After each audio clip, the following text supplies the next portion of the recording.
With the trade deadline looming, teams must decide if they're pretenders or contenders.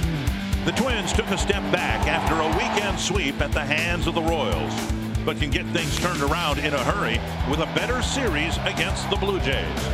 Can Minnesota get it going in time? Find out next on Fox Sports North. And the Blue Jays came to Minnesota, took 2 out of 3 at Target Field in late April, early May, and that's kind of the way the season series have gone recently, with the Blue Jays having the better of it by a rather large margin. In fact, Toronto has a .570 winning percentage over the Twins in the history of the two franchises. That's the highest of any Toronto opponent winning percentage. And Paul Molitor, of course, was a part of that as a Blue Jay player long time ago, and now he'll try to get things turned back around in the Twins' favor as the manager.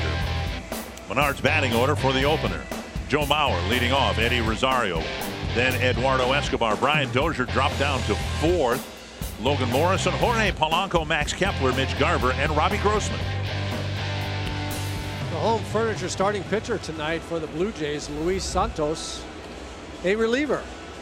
He has not made a start yet. This will be his first one. The Blue Jays going with a whole staff pitching tonight out of the bullpen. At least the Twins can hope they see 3 or 4 or 5 guys out of that bullpen tonight. And the Northland Ford defense for the Blue Jays: Teoscar Hernandez in left, Randall Grichuk in center, Dwight Smith Jr. in right. Yangervis Solarte at third, Lourdes Gurriel Jr. at short, Devin Travis, Justin Smoke, and Luke Maile behind the plate. David Rackley calling balls and strikes in the opener. Hunter Wendelstedt at first, Larry Vanover's the crew chief at second, Sean Barber at third. Blue Jays coming off a high note for them, a 3-game sweep over the Orioles, and the Twins, of course, bottomed out in Kansas City, having lost all 3 games. Joe Mauer in the box. We're about ready to go. And you said earlier this will be your first broadcast from this ballpark. I think this is the first time I've been in the booth with you. I've been here before and as part of pregame, postgame show and crew. And Mauer takes outside, ball 1. But you know, my memory, I don't know. I've got a great memory. Could have been here last year. Right? I've got a great memory. It's just short. 1-0.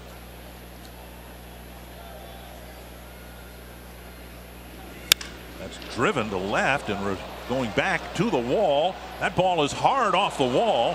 Hernandez went to the wall. It bounded past him, and Mauer's aboard with a leadoff double.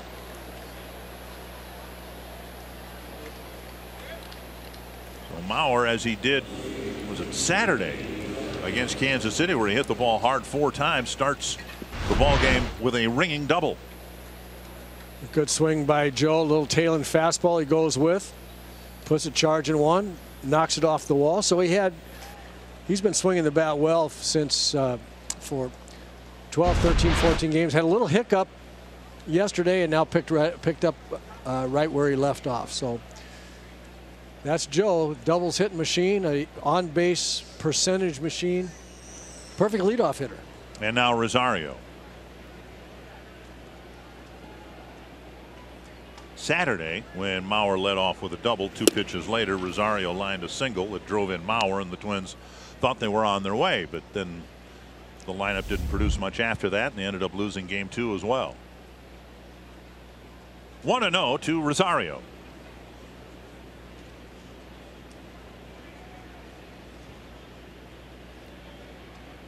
Just outside, 2-0.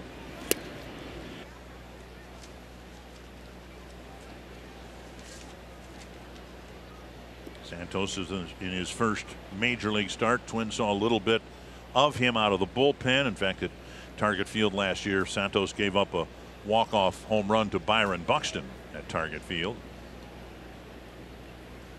Swung on and missed, and it's 2-1. Little change up right there. Eddie Rosario looking for a fastball that he could drive hard to his pull field to right field, just out in front of that one a little bit. Got a little bit anxious to get the bat head out on 93 or 94 miles an hour, and Santos pulled the string on him. 2-1.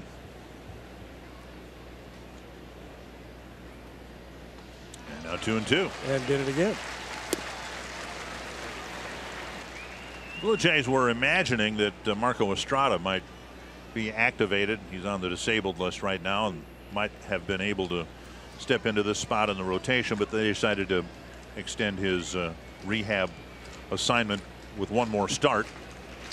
And so they will get as much as they can for as long as they can from Santos. 2-2 to Rosario.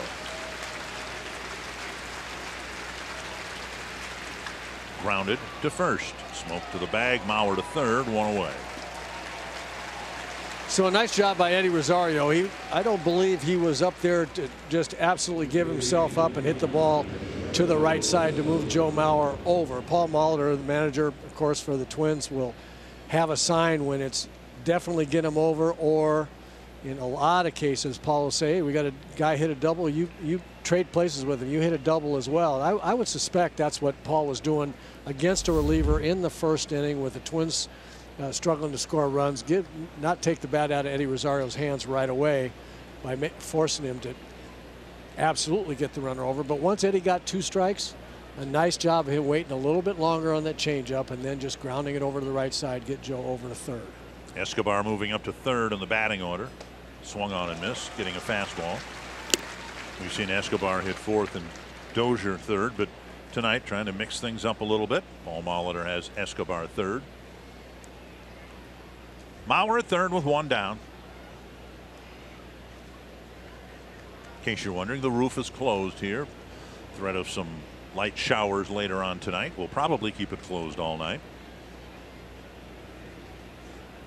That's a little flare to left.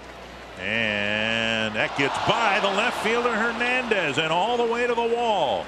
Escobar, leading the world in doubles, will end up with a stand-up triple. Very similar to the play that Jake Cave made in Kansas City yesterday. And Escobar gets an RBI triple. It's 1-0 Twins.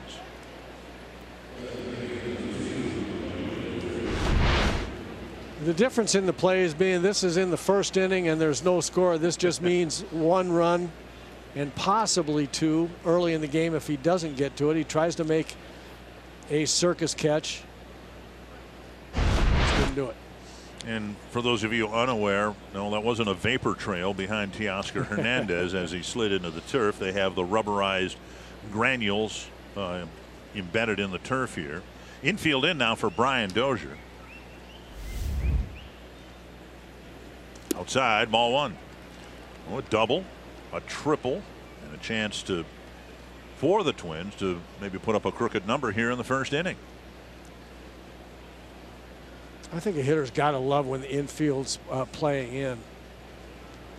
You can go through streaks where it looks like there's no way you can get a hit. They got everything covered. 1-1. Infield's playing in. It looks a little bit like there might be a little bit more like there might be some holes out there. Right.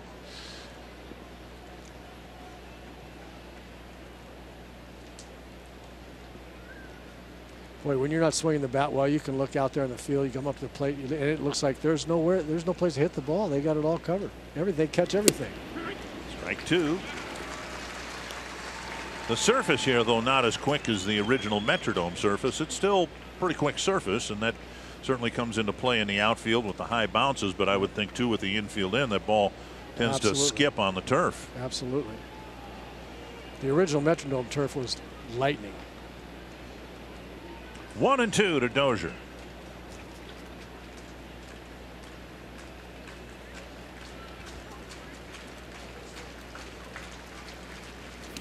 It's blocked by Maley, and it's 2-2.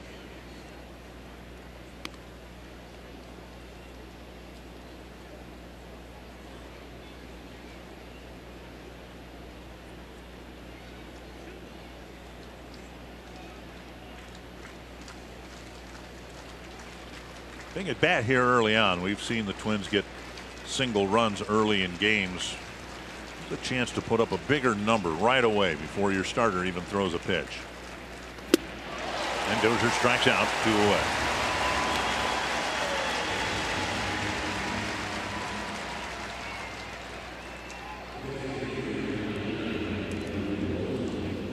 Take a look at Escobar's flare in front of and then past Hernandez. And it looked like Hernandez got his glove to the ball. He didn't get it down all the way to the ground. It was almost like the slide to catch the ball came after the ball was under his glove. He just didn't get the glove down there to where the ball was. StatCast powered by AWS, and if the Twins are going to get more than one this inning, it'll be left to Logan Morrison. Inside and high, ball one. Morrison activated yesterday after having a hip injury.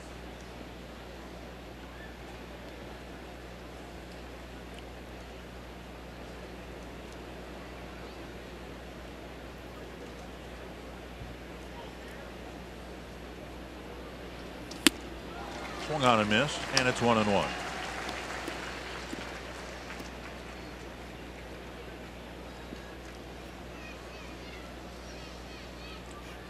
High fastball there that Logan went after. Not really his strong suit, and like many left-handers and left-hand hitters, primarily low ball hitter. Wants to make the ball be down, need a mid-thigh high. On the outside corner with a breaking ball, and it's 1-2.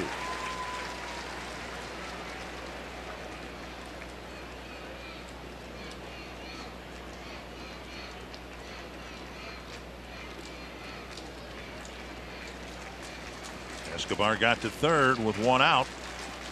The Twins are in danger of leaving him there and scoring just the one run.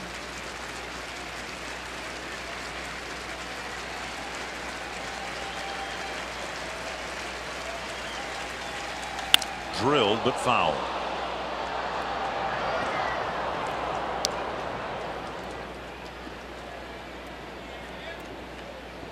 Pitch number 19 for Santos coming up here.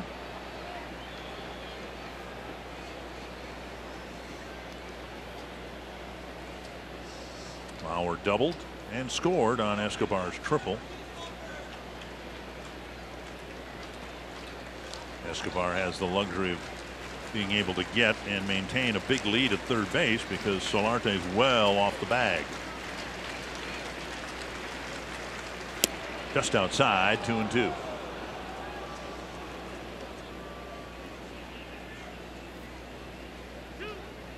There's Solarte, or should say Santos.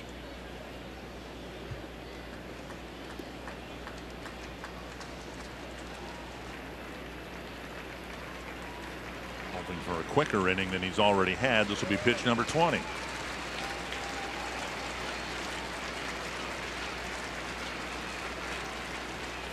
And now 3-2 with Polanco on deck. That's a good take right there by Logan Morrison. A little change up off the fastball, sinking away 7-8 miles an hour slower than the fastball. He's trying to protect the plate, but he didn't commit early to a fastball. He saw that ball pretty well, and it wasn't a bad pitch by Santos trying to get a strikeout with it. Morrison saw it well, and that was a good take. Dribbled toward the mound. Mailey flips off balance, makes the throw. The Twins get a double and a triple and a run in the top of the third.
Twins are off to a good start, 1-0.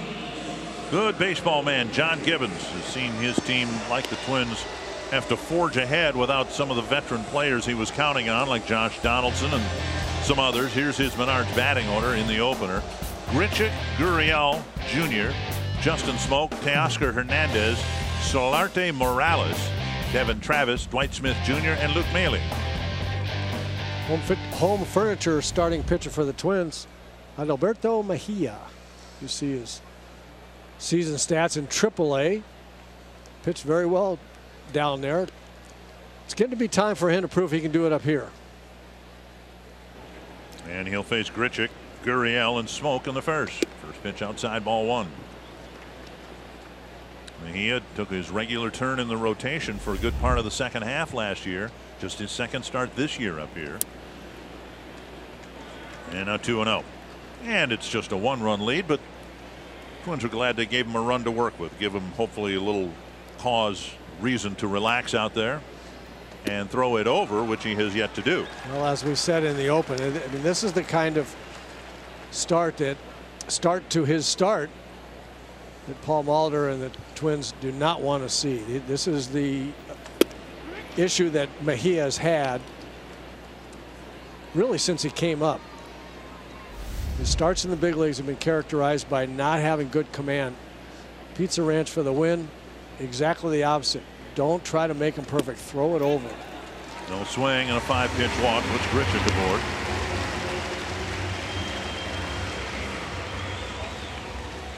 Take a look at the Twins out in the field, brought to you by Northland Ford. Rosario in left field, Kepler in center, Grossman in right. An infield of Escobar, Polanco, Dozier, and Mauer. Mitch Garver doing the catching. Now Lourdes Gurriel Jr., recently off the disabled list, had a concussion. There's a strike on the outside corner.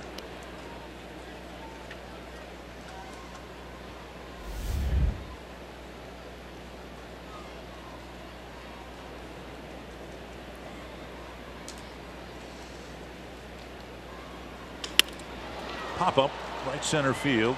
Grossman coming in, and he'll make the catch, 1 away. And with Grichuk still at first, that'll bring up Justin Smoke. Mentioned Mejia took his turn. 21 starts for the Twins last year, and an ERA just over 4 wins. But the 21 starts totaled 98 innings, which is part of the problem for Mejia and a lot of other young unproven pitchers. A very high pitch count through inning by inning. Down and away, ball 1. The walks were a little bit high and the home runs a little bit high, but the Twins feel that if he can just, what's the term, trust his stuff, throw it over. That's it. Trust your stuff. Want to know. Because guess what? Your stuff is your stuff. It's not going to get any better. 2-0 and 3-1. I promise you that. There's 3 bad things that happen when you're not throwing strikes. First of all, the hitters, maybe 4 things. Hitters see a lot of pitches, get very comfortable. Pitcher throws a lot of pitches in a short period of time and doesn't complete very many innings. Sharply hit up the middle, a base hit. Grichuk will round second and hold up there.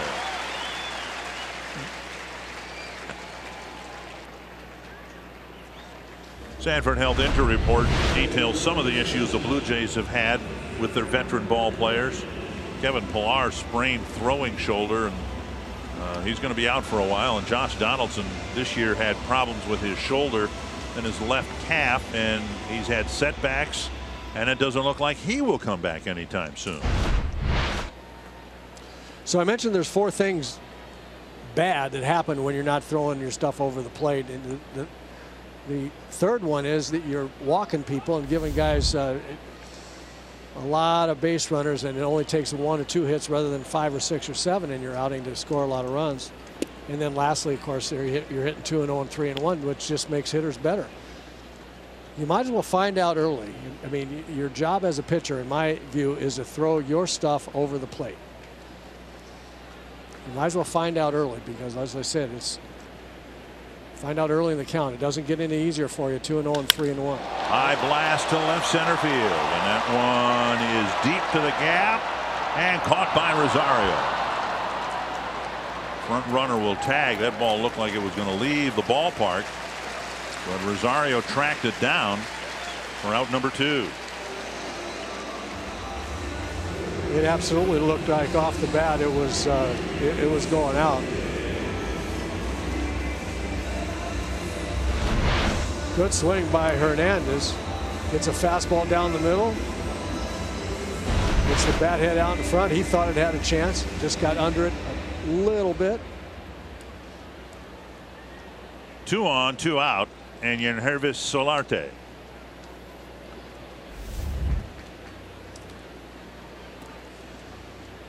Solarte, a power threat with 17 home runs on the season. Mejia trying to deliver just his second first pitch strike, and he misses. So 5 plate appearances and only 1 first pitch strike.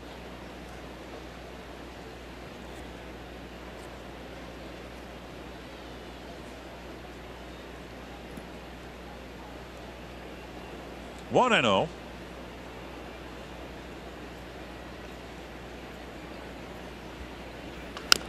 And tap foul, an off-speed pitch.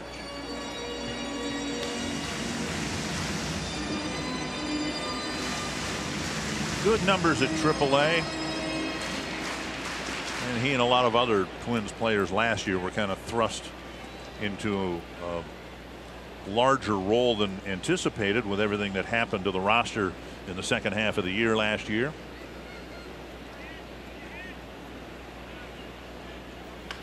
And now 1 and 2.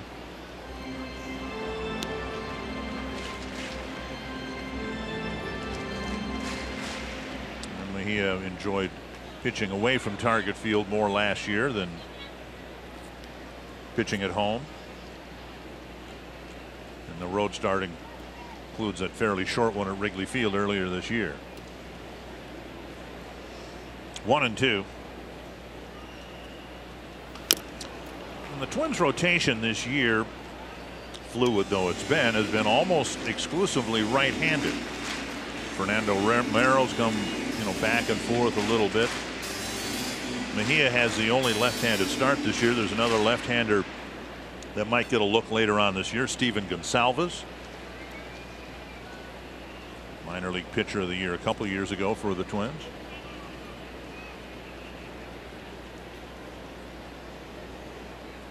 One and 2. Snapped his bat.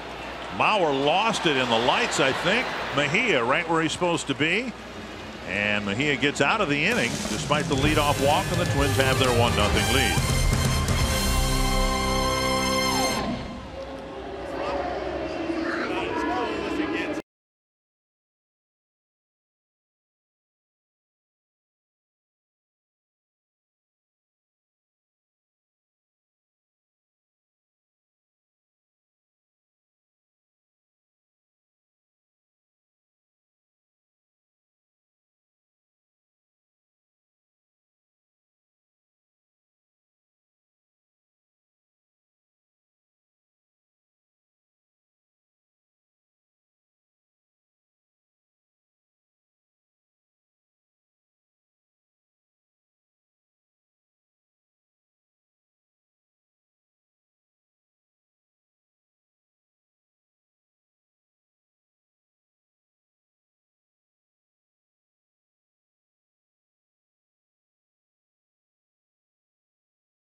The first ended.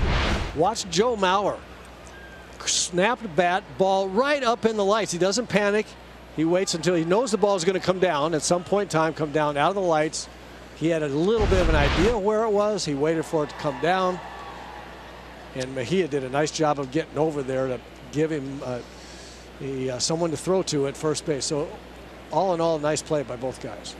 Yeah, as a result, it's still a 1-0 Twins lead.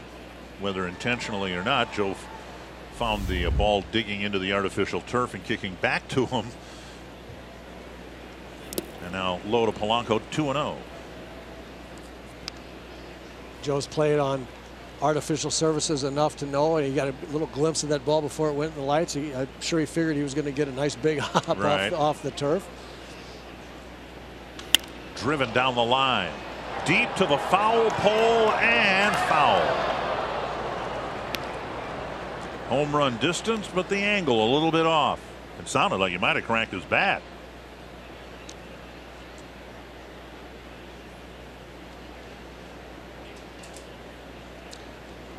Well, there's a difference between cracking your bat and the crack of the bat. Right. Well, the bat's okay. Yeah, bat's okay. Hit that ball pretty well. He might have gotten it down toward the label just a little bit. 2-1 to the Twin shortstop. And now 3-1. Polanco, Kepler, and Garver here in the Twin second.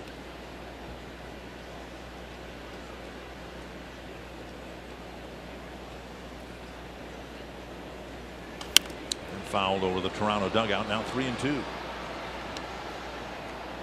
This is not a opening appearance by Santos. In other words, this is not an attempt by the Jays to do what the Rays have done. Have somebody start for an inning and then bring your otherwise starting pitcher into the ball game in the second or third inning. This is just an attempt to patch together 9 innings using a variety of relievers, and now an opening walk to Polanco here in the second inning. Before Kepler's at bat, let's go to Marty Gellner. Hey, Dick, I have our scoop from the clubhouse tonight. Paul Molitor talked about Adalberto Mejia, saying that he needs to trust his stuff tonight. He needs to trust the defense behind him, and that if he can be efficient, it will go a long way for him in this game. And Mitch Garver's behind the plate. Molitor said there wasn't one particular matchup at catcher that favored the other specifically, but that Mitch has been swinging the bat fairly well, so they wanted to get him back in the lineup. And Robbie Grossman is hitting 9th in the lineup. Molly just looking for ways to turn the lineup over. Grossman has a decent on-base percentage, and he can help set up Joe Mauer and Rosario. So Molitor and the Twins are just trying a little bit of a different look to try to get that offense jump started here tonight, guys. All right. Kepler with a man aboard and nobody out, taking ball 1. You know, Robbie's, as Marnie said, kind of a high on base percentage, switch hitter. Maybe set things up for the 2 best hitters in the lineup right now, Mauer and Rosario. That's at the knees, 1-1. And with the next pitch being the 30th for Santos, Tim Meza is getting loose in the Toronto bullpen. One of 3 left-handed relievers that the Jays have. Well, we're likely to see at least 2 of them, I would think.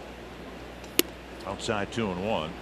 None of the 3 left-handed relievers pitched at all in the Orioles series, so they're anxious to get in the game anyway. And the Twins, of course, have a lot of left-handed batters, switch hitting hitters in the lineup.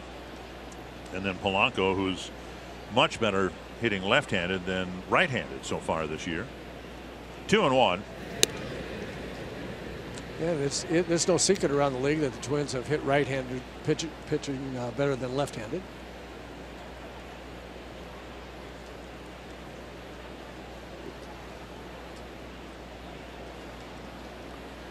2-1 to Kepler. Swung on and missed. 2-2.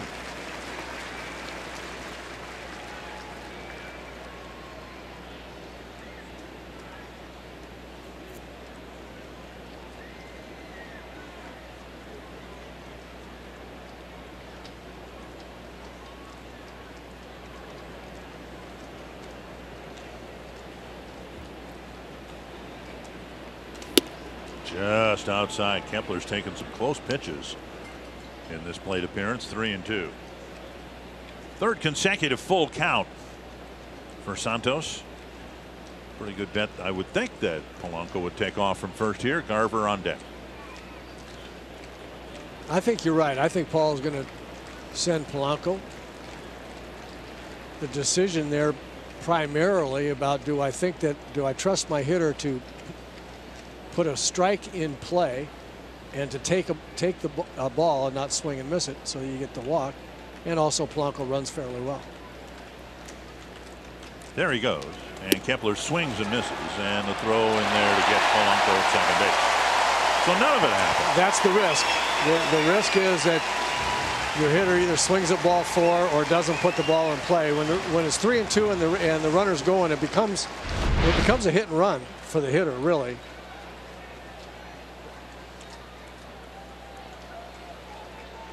So strike him out, throw him out. 2 away. Polanco, you can see looking in, it's like a hit and run all the way when it's 3-2, and that's what young hitters have to understand the situation. The 3-2 with the runner going, I mean, it's great if you hit it in the gap and score him, but your first job is to not swing and miss the ball. They might as well just give you the hit and run sign instead of putting the steal on. The reason they don't give you hit and runs, they don't want you to swing at ball 4. Right. But if it's a strike, it's as imperative for the hitter to make contact as it is when you get the hit and run sign. And now a strike, 1-1 to Garver. Garver getting starting assignments behind the plate in back-to-back games.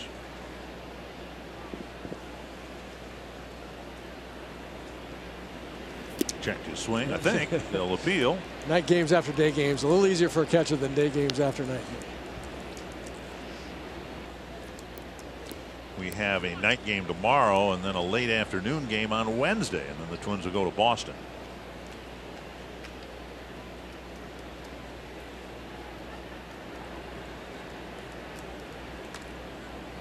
Two and 1. Now 2-2. Santos so far has given up just really one well hit ball. It was Mauer's double off the fence and left in the opening at bat of the game. Escobar's triple was just a little flare that landed just in front of and then bounded past Hernandez. 2-2 to the Twins catcher.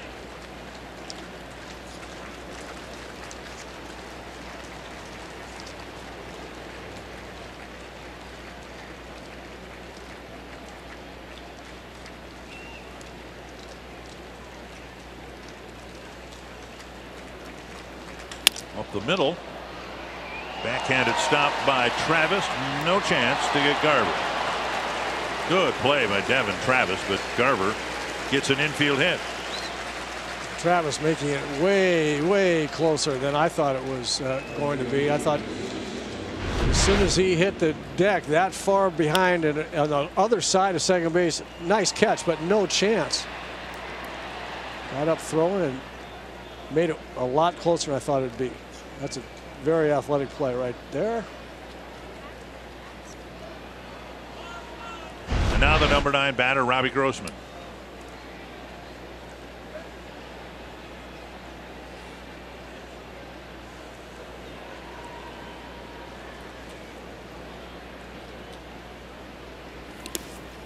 Maley digs one out of the dirt. Ball 1.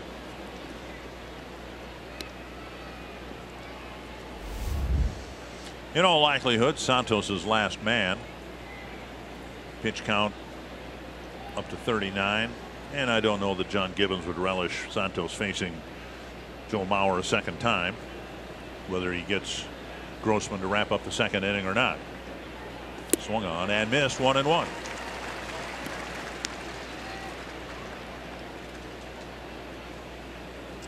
Grossman a better hitter right-handed than left-handed, so he doesn't want to bring, even though the pitch count might be close to where he wants Santos, he doesn't want the left-hander facing Grossman, rather have Santos do it. But you're right, the left-hander will pitch to Joe, I'm almost sure. Outside now 2-1.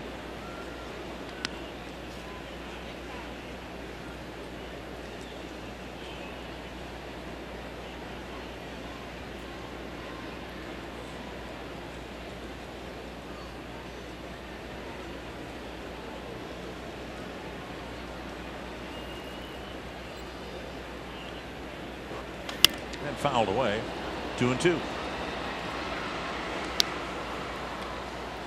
42 pitches.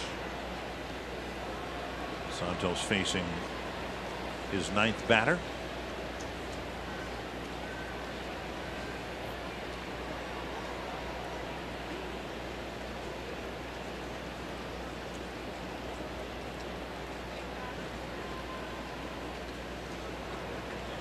Two and two to the Twins right fielder. And now 3-2. And Garver will leave early with 2 down.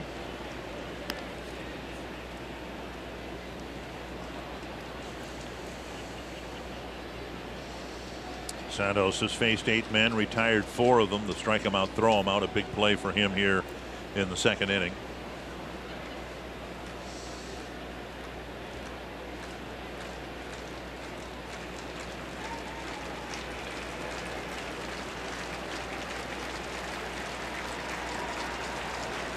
Garver goes. And Grossman swings and misses a foul tip, held on to by Maley, and we go to the bottom of the 2nd. 1-0 Minnesota.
Twins take on the Royals Saturday, August 4th.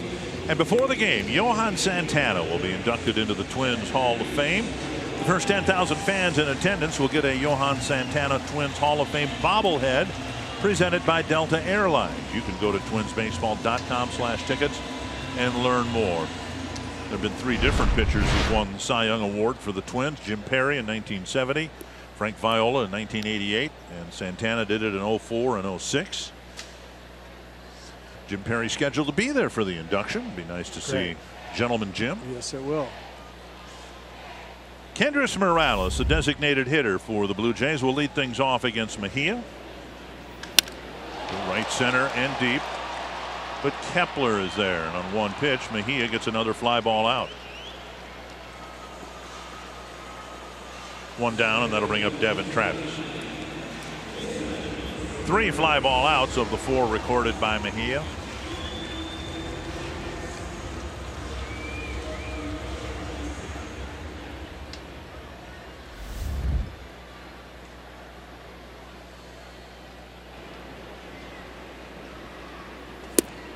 Missing down and in.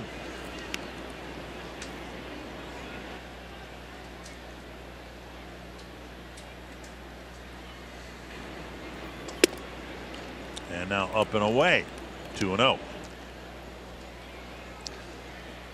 So still not exactly dead on with his release point. He's landing a little bit differently. He's opening up every once in a while. That's when you see a pitcher leave the ball up and away, It's generally because his front side is coming open a little bit, his arm lags behind.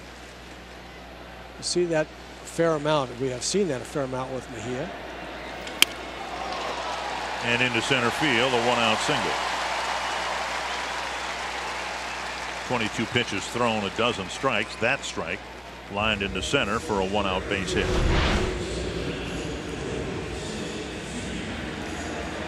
Fastball pretty much middle.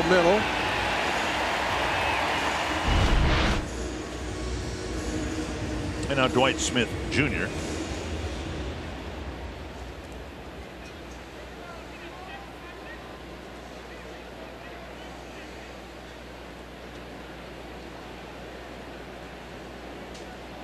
Two hits allowed by Mejia. They've both gone right up the middle. Outside, ball one. That's a slider right there. Really like to see him use that more if he can find command of it. And sometimes throwing that pitch more often gets you command with just about everything else. It seems like throwing sliders or breaking balls can oftentimes get a pitcher's mechanics back in order. They wait a little bit longer. Fastball and a swing and a foul tip. 1-1. They generally don't open up as quickly on the slider as they do with a fastball.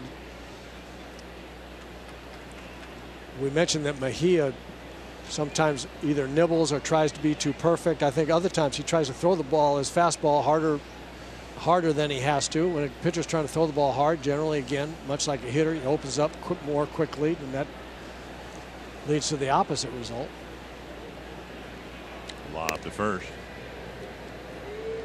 8 batters faced, only 2 first pitch strikes for Mejia.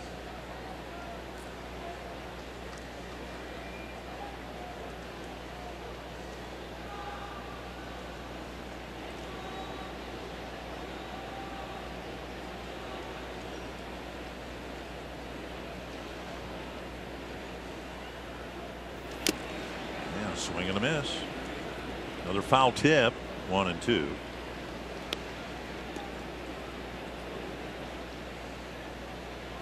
Maley, the catcher, on deck.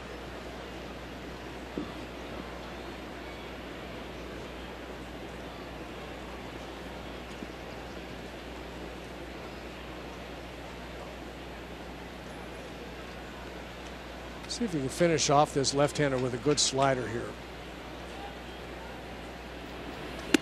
Up and in. 2-2.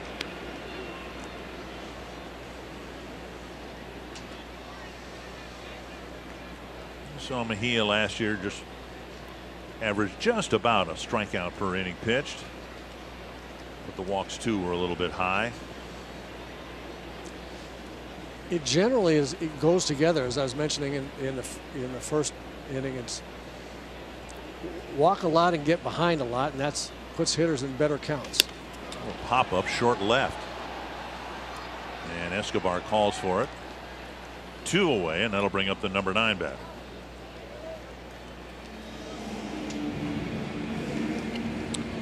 See the Blue Jays mainly with the long ball power of Edwin Encarnacion, Jose Bautista, Josh Donaldson, fill in the blank. They had a lot of guys that hit a lot of home runs against the Twins. Look at in that period of time, the difference in runs scored. Yeah. No wonder they've had such a wonderful record. 101 home runs. Here's Maley. And goes after a first pitch fastball, a swinging strike 1.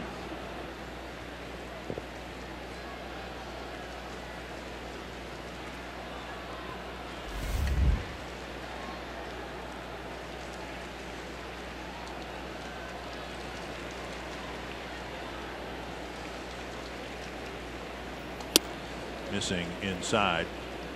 Mejia, first inning was 90 miles an hour. I think 91 was the hardest fastball he threw. Now he's starting to get loose or find a little bit better throwing motion rhythm, maybe both things. But last 2 fastballs, 93 and 94, that's where his fastball has been when he's been effective. Tapper foul, a breaking pitch, and it's 1-2. Russell Martin does most of the catching for the Blue Jays, about 2 out of every 3 games. This is Maley's game. We might see Martin in the next 2 games. Martin not hitting much. 181 batting average coming into the game. 1-2 with Mejia trying to wrap up the second inning.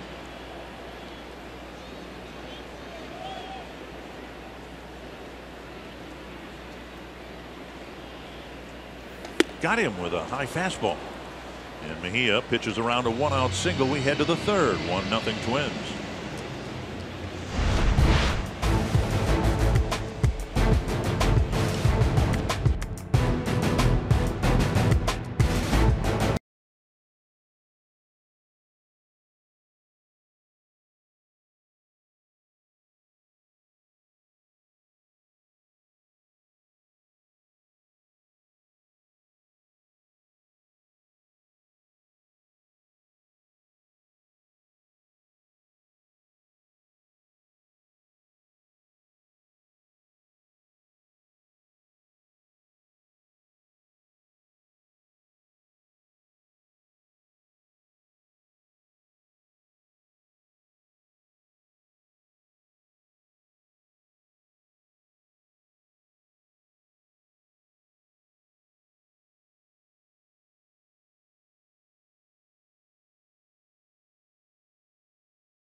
Tampa, Daniel Robertson came up as a pinch hitter with the bases loaded, 2 outs in the bottom of the 9th.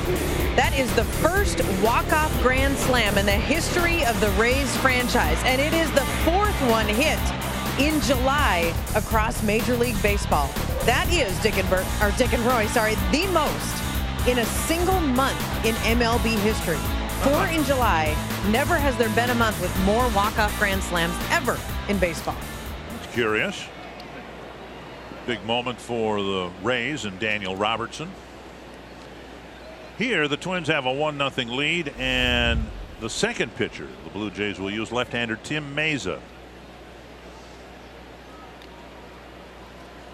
See, Meza's number is pretty good for the Blue Jays this year out of the bullpen. Here's where the distinction I was trying to make earlier comes into play between what the Jays are doing tonight and what the Rays have done regularly this year. The Rays might have a pitcher start an inning and maybe even go 2 innings and then bring the ball slashed to left field. I don't know what happened yesterday, but Mauer right now is swinging the bat as well, consistently making solid contact like he did back in the batting championship years. Mauer with a double off the fence in the first inning. Now another base hit to the opposite field. Our DQ combination. 35 hits to the opposite field. Here is Eddie Rosario, got to 2 strikes and then bounced one to first to get Mauer up a base. See what he can do here with Mauer at first. Strike on the outside corner. Anyway, what the Rays would do in a situation like this is then bring a starting pitcher in and then expect him to go 5, maybe 6 innings, go through the lineup at least a couple of times. This is just a bullpen game. Santos going 2 innings. Ball hit towards second. Mauer has to put on the brakes and does so smartly. They get the force at second, and rather than run into the tag, Mauer slammed on the brakes and the Blue Jays only get 1 out.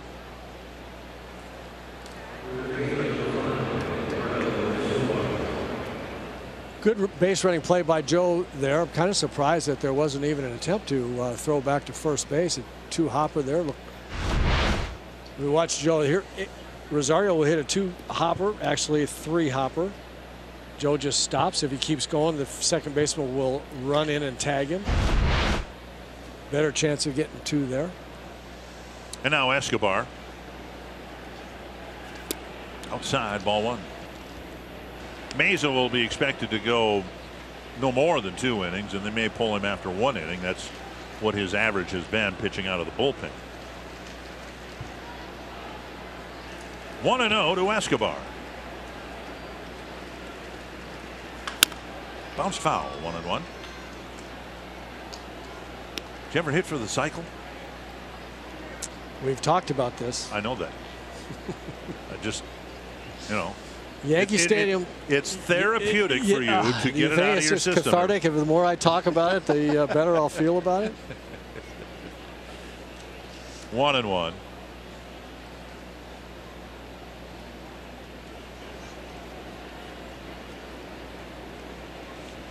Well, in a nutshell, tell the story. Well, I mean, I had a single and a triple and a home run going to my last at bat. I needed a double. And I was just absolutely convinced. I walked up to the plate. I said, if I got any chance, I'm going. I'm going for second. I mean, they're going to have to throw me out.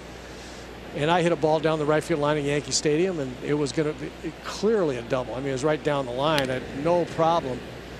But Yankee Stadium being the idiosyncratic ballpark that it is, it has the stands jut out very close to the foul line. The ball hit that, bounced right out to the right fielder.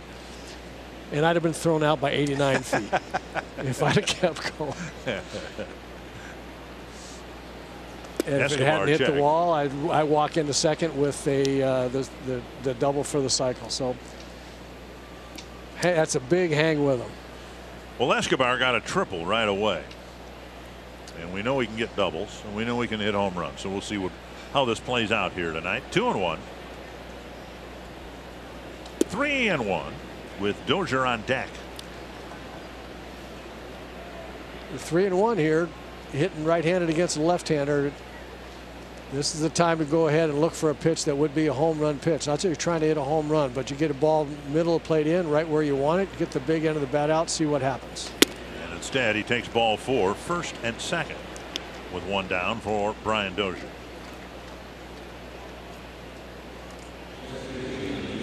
Twins had a run in the first inning, and they had Escobar at third with 1 out. Dozier came up with the infield drawn in and took a couple of strikes and then struck out on a high fastball.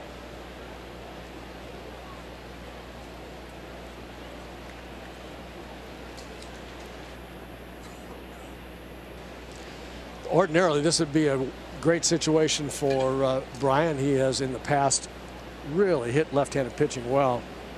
Been one of the big reasons why the Twins have been able to hit left-handers okay in the past. This year, not been the case for Brian. Hadn't been that his normal self against left-handed pitching.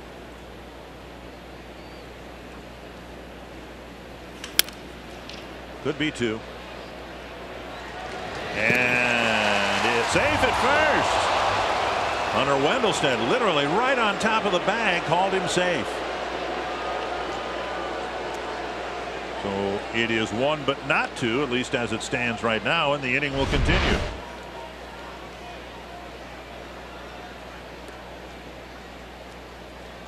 And I think Hunter Wendelstedt got it right. Yep, it was a close play, but I think Brian got in there, hustling down the line. First and third, 2 down, and now Logan Morrison.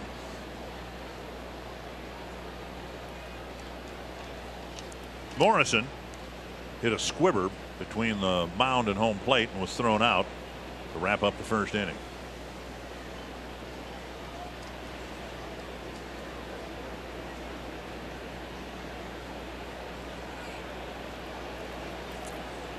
That's classic Eddie Rosario. At some on third point base. he's going to steal home. At some point he is.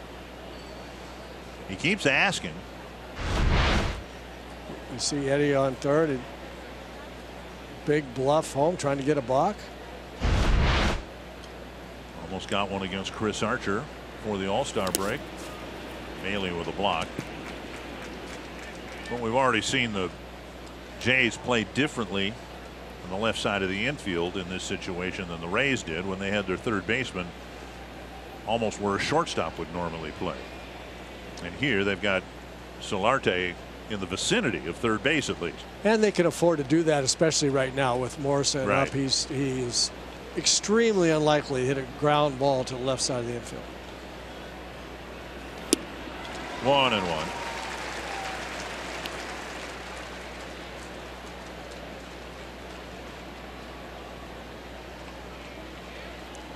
The reason I say that is because he has a swing that has the plane of the big end of his bat going from low to high. It drags behind his hands a little bit as it's coming through the zone. The angle is of the big end of the bat, generally speaking, is below his hands, and that just is not conducive to hitting the ball on the ground in the opposite field. Down and away, 2-1.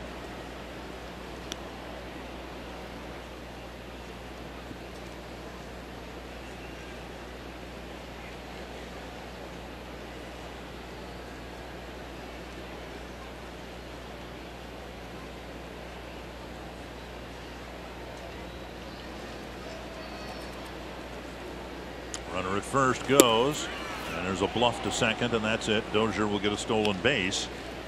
And the count to Morrison now 2-2. That's pretty much a freebie, I would think, isn't it? I mean, yeah, pretty much. Nowadays they don't really have many plays there where they try to have an infielder come in and cut the ball off, and they don't want to throw through all the way through because then better chance for the runner on third to score. So you see an awful lot of fake throws from the catcher on that play. 2-2 now to Morrison, and Meza rather steps off the rubber.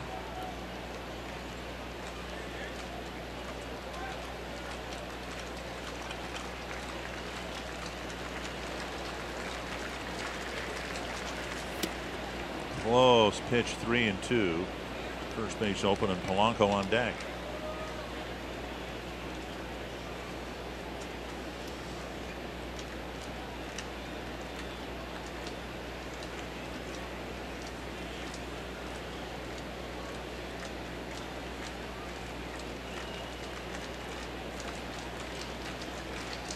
Full count to Logan Morrison.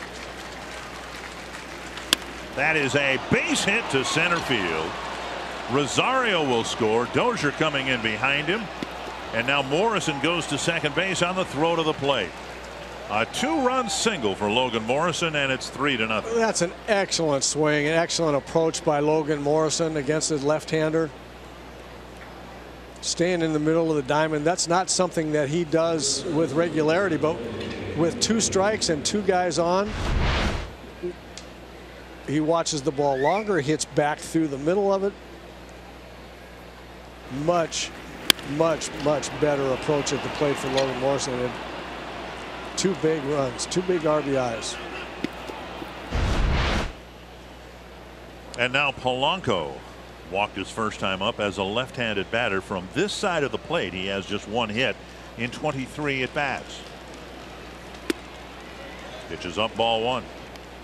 As we talked about throughout the Kansas City series, hitting just under 400 as a left-handed batter, but the hits, well, the hit has been a few and far plural between. aren't coming, is what. Yeah. And now inside, and it's 2-0. I think we also mentioned in Kansas City that historically Jorge's left side has been his stronger side of the 2. Last year, the second half of the season, he had both of them rocking. He was a terrific hitter for 2.5 months last year from both sides of the plate, so he can get it going. And a strike. So yeah, you look up the middle. I mean, the good teams are strong up the middle, and then you look at what the middle has looked like for the Twins this year. Castro 63 at bats, Polanco 63 at bats, Buxton 90 at bats. And a big pop up left side. Gurriel in short left field makes the catch. The Twins add 2 more. A clutch 2-out hit from Logan Morrison, and it's 3-0.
timeless moment. On this date in 1962, Jackie Robinson became the first African-American to be inducted into the Baseball Hall of Fame, joining the Dodger great in Cooperstown during the ceremony. Flamethrower Bob Feller, veteran manager Bill McKechnie, and outfielder Ed Roush. 3-0 Twins, and now Grichuk. Strike one. Grichuk drew an opening walk against Mejia. Mejia with 32 pitches thrown, 19 strikes. His strike percentage improving through the second inning. And now up 1-1.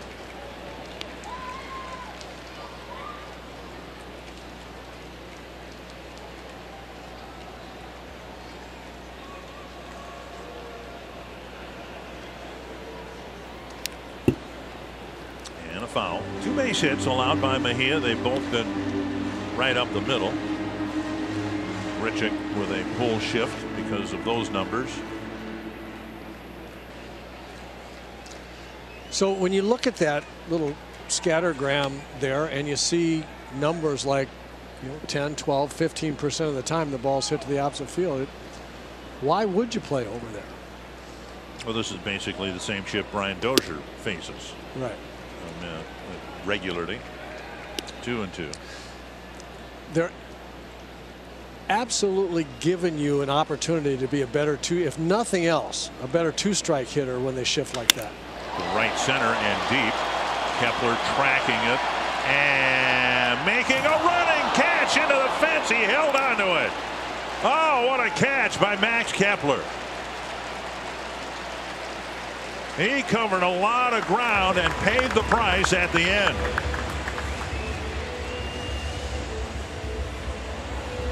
Max is getting very excited about the plays that a good outfielder can make in center field. He's seen it with his mate Byron Buxton a number of times, and just on this road trip alone he's made 2 outstanding plays, fearless plays into the wall, tracking that ball all the way to right center, hitting the wall hard and the ground hard.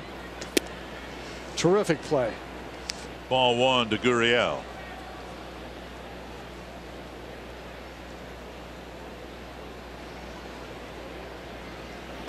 Two and 0.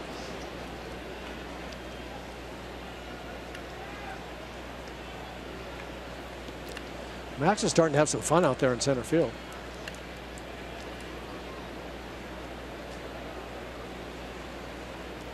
Foul back. He's coming up off the ground after hitting the wall 2 times now on this road trip with a smile on his face, like, man, that was fun. You see the ground that he covered and you realize the guy really is an extraordinary athlete. Yeah, he is. He's got an antelope kind of gait. He really has a beautiful stride. Popped up, backing out of play.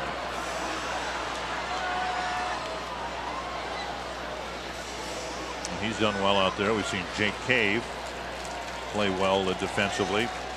Misplay yesterday notwithstanding, Cave's covered a lot of ground, made a lot of great catches in that Baltimore series. He was phenomenal at Target Field. 2-2 to Gurriel.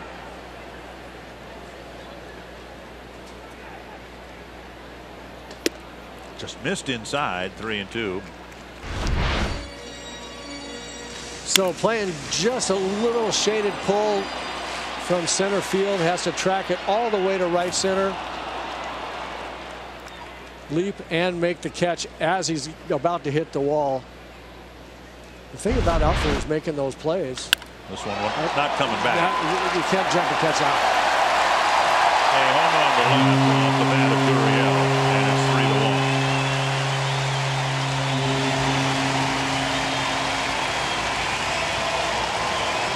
A screaming line drive into the Toronto bullpen, and it's 3-1.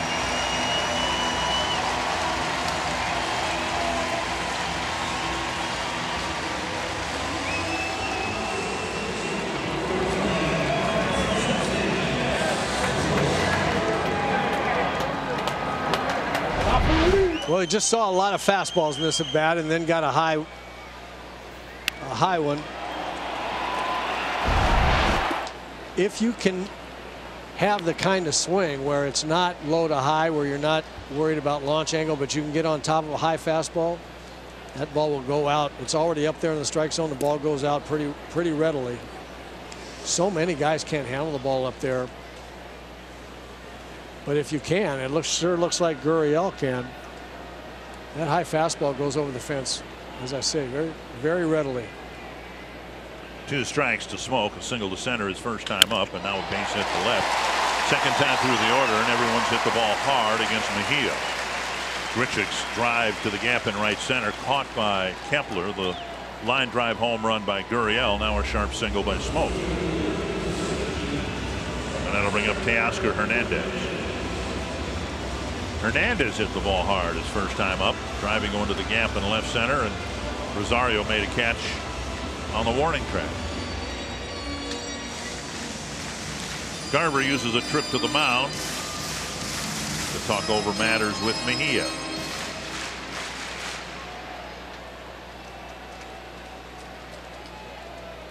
Well, this is the key. This is the thing, the finesse about pitching in the big leagues. You say don't throw balls, throw the ball over the plate. Oh, but don't throw it in the middle. Right. It's not easy to do. You can't throw it on the corners all the time, but yet trust your stuff, right? I mean, all the things that yeah, everything that is said, that we said, that Paul Molitor said, you have to trust your stuff, but you also have to be able to get to the point in the big leagues where when you do throw strikes, it's not right in the middle of the plate all the time. You're going to throw them in the middle of the plate. There's no getting around that. And another solid base hit. Rosario playing it cautiously and going behind to second base. So another solid single. 4 well-hit balls here in this third inning. Every single well-hit ball, especially this inning, has been basically middle or high middle of the plate. And Mejia can't live there. He's got to sink the ball and throw a lot more change-ups and breaking balls than he's thrown. Solarte got sawn off and hit a little humpback liner in front of Mauer, who fielded it, flipped to Mejia to end the threat in the first inning. Blue Jays have runners at first and third and 2 down at the time. Up and away, ball 1.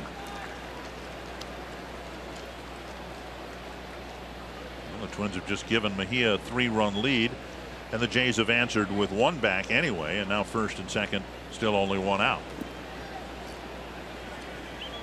Ball's been hit in the air a lot against Mejia. The only ground ball out was Solarte's ball that was actually hit in the air, but not very hard. There's a strike on the outside corner. There's Ended up a being change-up. ground out.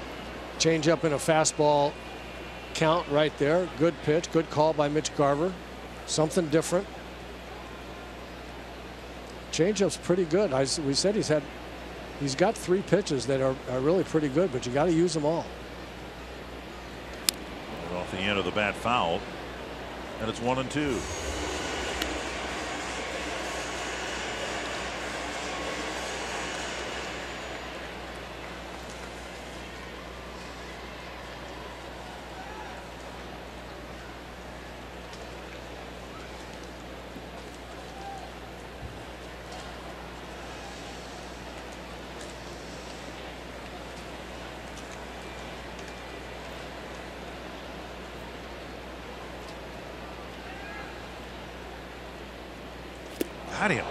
Look, another changeup. 3 in a row. Very nice. 2 down. It's clear that Mejia convinced the Blue Jays that he was going to like his fastball more than anything else. So they were sitting on it for sure, hitting every fastball that went up there. But after getting a strike, then 3 straight changeups, in all 3 of them in very good spots. That's a real pick-me-up. It should be for Mejia right there. Now Morales, who jumped on the first pitch from Mejia and hit a drive to the gap in right center, hauled in by Kepler for the first out of the second inning. Tried and started Morales with a changeup. Morales has bounced around a lot. since the Twins had him briefly. Went to Seattle, then a couple years with the Kansas City Royals, and now here in Toronto. Through it all, he's really hit Twins pitching well, even going back to the Angels days. There's a strike. Even earlier this year at Target Field, Morales hit 2 of his home runs against the Twins, which is 1 more than he hit for the Twins when he was with them a few years ago. Sometimes it works out that way. You have somebody, and the Twins had a veteran DH type like Morales, who didn't have spring training, just signed and came right up to the big league club in June. This one hit to the gap again, and Kepler glides over, makes the catch. A home run by Gurriel. The Jays are on the board, still 3-1 Twins.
Twins didn't waste any time. First inning, Joe Mauer doubled, and Eduardo Escobar hit a sinking line drive that the left fielder for the Blue Jays, Hernandez, could not come up with. Went to the wall, and Esco had a triple. And then in the third inning, with 2 guys on, very nice at bat by Logan Morrison.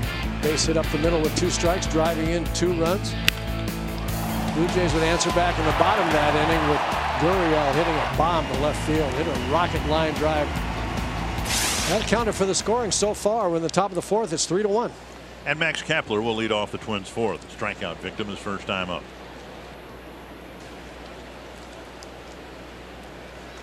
And he takes outside, ball 1. Max is saying, oh good, a left-hander. Something he didn't say at all last year. Right. Still remains one of the brightest spots of this otherwise disappointing season, Kepler's ability to hit left-handers. Average has come down to .268, but that's still a good batting average against lefties. But now what's happened to the righties, or against the right-handers? That's a mystery. That's a mystery. Right-handers should not be able to get this young man out with the swing that he has.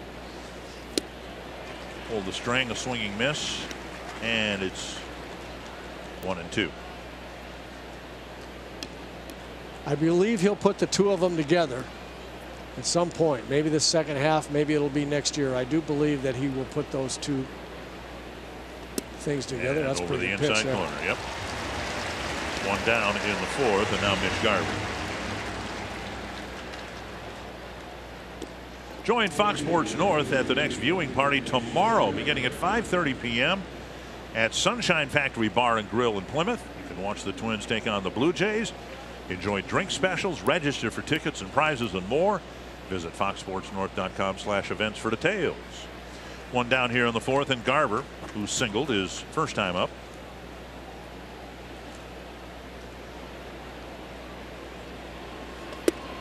On the outside corner, a strike. Pitching news today around baseball, and with the trade deadline a little more than a week away, Blake Snell of the Rays shut down now with some shoulder fatigue.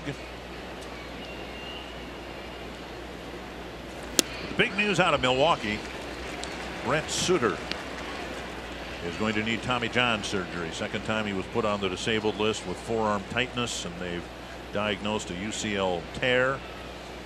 So the Brewers, who might otherwise have thought, look, let's make a move here and get better at short, maybe even second base, now have other concerns. They may need a starting pitcher more than they need a shortstop or a second baseman. Yeah, that's too bad. I just really hate to see players go down with injuries of that magnitude. It's really a shame. 1-2 to Garver. And now 2-2. Next man up for the Jays, another lefty, Aaron Loop.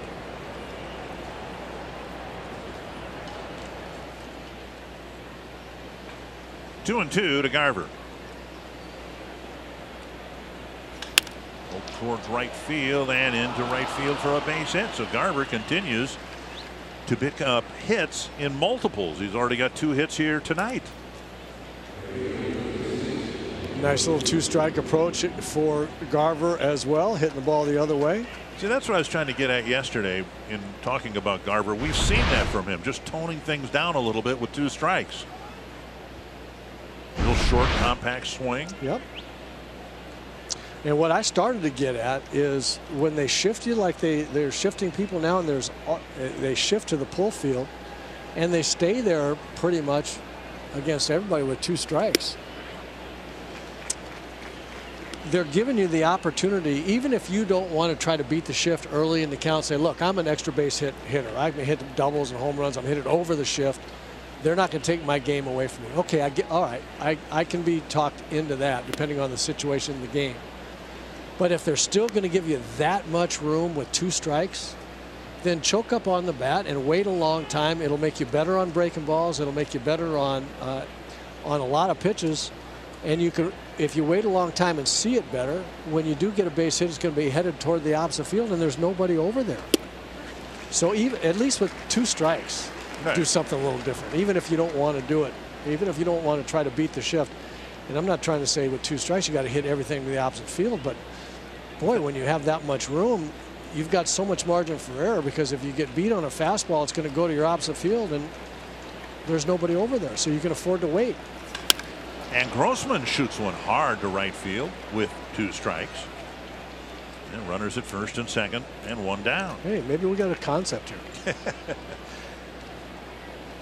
MLB.TV is now available and at a lower price for $82.99. You can watch every out-of-market regular season game live or on demand. Your subscription includes MLB At Bat Premium, allowing you to watch live baseball on your favorite supported devices. Blackout, other restrictions apply. Visit MLB.TV to take advantage of this special offer. Santos got the full lineup once, and so too did Meza. Now it's Loop's turn.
The Twin Cities.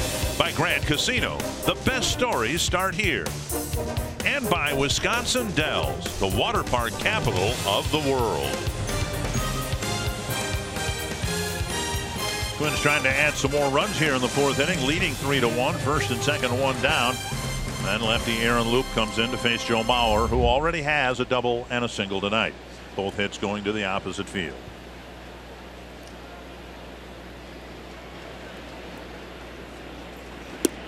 In backing up Loup and Mesa, I mean, to me, their deliveries look almost identical. Now, Mesa's a little bit taller, but they both kind of low three-quarter it toward home plate. So it's kind of curious that they would back one slinging left-hander with another.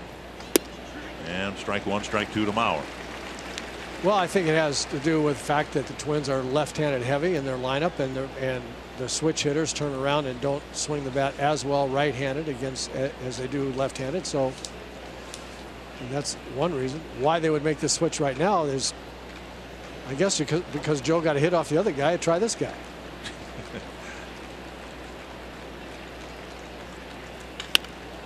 Third hit of the night for Joe Mauer, rounding third, heading home.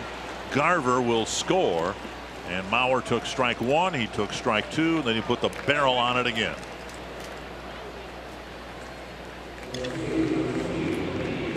Three hits already. We're just in the fourth inning, and the Twins have a 4-1 lead. Well, he just, as we just talked about, he's just so good with two strikes and can barrel up the ball as well as anybody. He has his whole career, and you just can't make mediocre pitches to Joe. You throw him something, especially a breaking ball strike with two out, or a changeup. I mean, you're not going to fool him. He just keeps his head still, waits a long time, flips the big end of the bat on the ball. Here's Rosario, 0 for 2. Only got a fastball by him. That's not easy to do either. Strike one.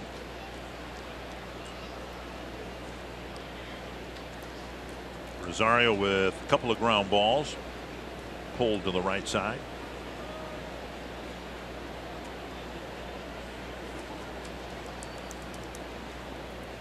Squaring and dropping down a bunt, it'll roll foul. Ordinarily, that's a real good play, particularly we've seen some batters do it successfully with a hard bunt. Here, you got to be careful you don't bunt into a force play with runners at first and second. Yeah, I'm not with nobody out.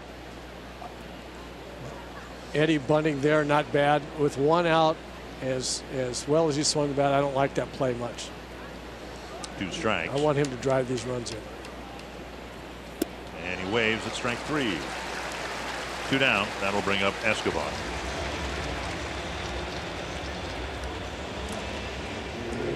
I think he wasted a strike there. He gave up. He got himself into a 2-strike situation where Loup could throw him a nasty breaking ball, and he wasted a strike with runners out there to be driven in with one out. And I can understand there's sometimes you go up there as a left-handed hitter against a left-handed pitcher and you say, you know, I just don't think I'm not feeling good about this matchup. Sharply hit to left. A base hit for Escobar. Grossman being waved around third, and the throw is not in time. Mauer dives back to second base, and the Twins get another big 2-out hit. And Escobar's second hit of the ballgame. Another big 2-out hit from Eduardo Escobar,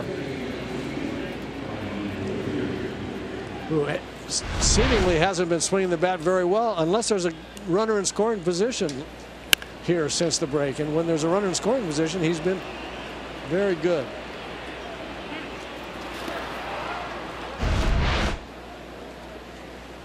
And now Dozier with 2 men aboard again. Ryan struck out in the first, and then beat out a double play grounder, potential double play grounder. Ended up stealing second and scoring on Morrison's 2-out, 2-run single. Yeah, 2 big plays with Brian's legs. He beat out that potential inning double play to prolong the inning, stole second, and as Dick said, scored on Morrison's single, none of which would have happened had he not beat out the double play grounder and stolen second. We've talked so much about Kepler's ability to hit left-handers. Mauer hitting .296 against lefties. Rosario .281 against lefties. By far higher batting averages than any Twins right-handed batter against lefty. Now Grossman the exception, but he's a switch hitter. But in terms of single way hitters, left-handed or right-handed, the top three batting averages against left-handed batters or left-handed pitchers come from three of the Twins left-handed batters. No righties in the top three. Dozier this year hitting .241 against left-handers. Last year he hit nearly .341 against them. Yep. 1 and 2. Well, the good news, that bad news is the right-handers aren't doing their job against left-handed pitching as well. The good news is that Rosario, I think, will always hit left-handers pretty well, and if Kepler does, then he's going to be a terrific offensive player all the way around. Joe Mauer's hit left-handers his whole life, so not as much of a surprise there. 2 and 2 to Dozier. But we're all counting on it, as are the Twins, obviously. Rosario and Kepler being big parts of this lineup, foundational type parts of the lineup. Their ability to hit left-handers is going to be key going forward. 2 and 2 to Brian Dozier. And finally time called. Twins adding a couple of runs in the third, 2 more so far here in the fourth.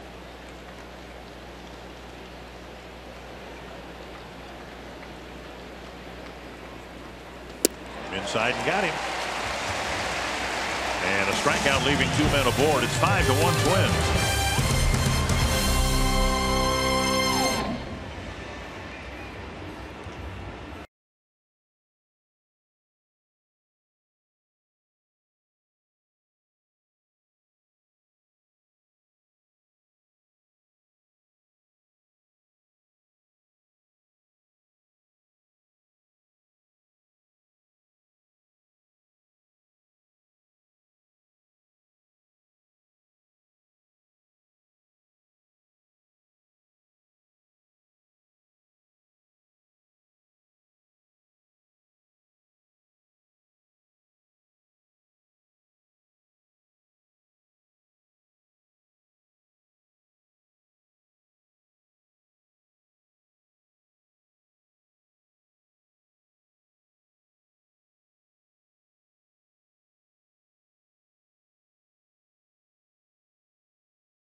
He really loves playing out there. Pressed into center field duty. Here's in Kansas City. And what I like about this play and the play that he made tonight, this one right here, he knows exactly where the wall is and when he's going to hit it at or just after the catch.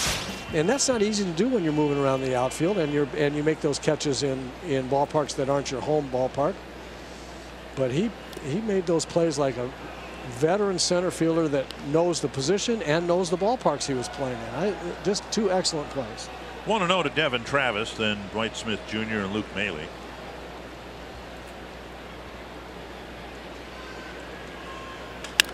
To left field, hanging in the air for Rosario, and an easy catch for the first out. That's why I still maintain, and we saw Byron Buxton make so many great catches last year, but the one he made in Cleveland on Mother's Day, when he was running toward the fence and made the catch and then did a face plant into the fence, that was his best catch because he knew he was going to get smoked by the fence and still focused and made the catch. It's like a quarterback standing in there getting drilled by a blitzing middle linebacker. Right. You know this is going to really hurt. But I have to make this play. And it's going to hurt whether I catch it or not, so I may as well go ahead. I might as well just go ahead and catch it. 1 strike to Dwight Smith Jr. I mean, he has not had a 1-2-3 inning. He has retired 3 in a row now, and everything has been hit in the air against him. Even the ground out was a little pop fly that landed in front of Mauer. There's a ground ball, and that's fielded by Mauer, and Mejia's at the bag. 2 down. And this game has gone about as well as the Twins could have hoped for Mejia, who had a lead before he threw the first pitch, and then the lead has grown now to 5-1. And what I like about what Mejia has done the last 2 innings, and it started when he felt like he had to get himself out of big trouble, and he did. He went away from the fastball, went to the changeup. It's something that the Blue Jays hitter just had no idea he was going to do, because he'd been throwing so many fastballs and not commanding the fastball that well. So they were sitting on fastballs in the middle of the plate and smacking them around the field. And Mejia and Garver went to the changeup. There it is again. And how about the pitch count? This is his 60th pitch. He's got a chance of wrapping up 4 innings on 60 pitches.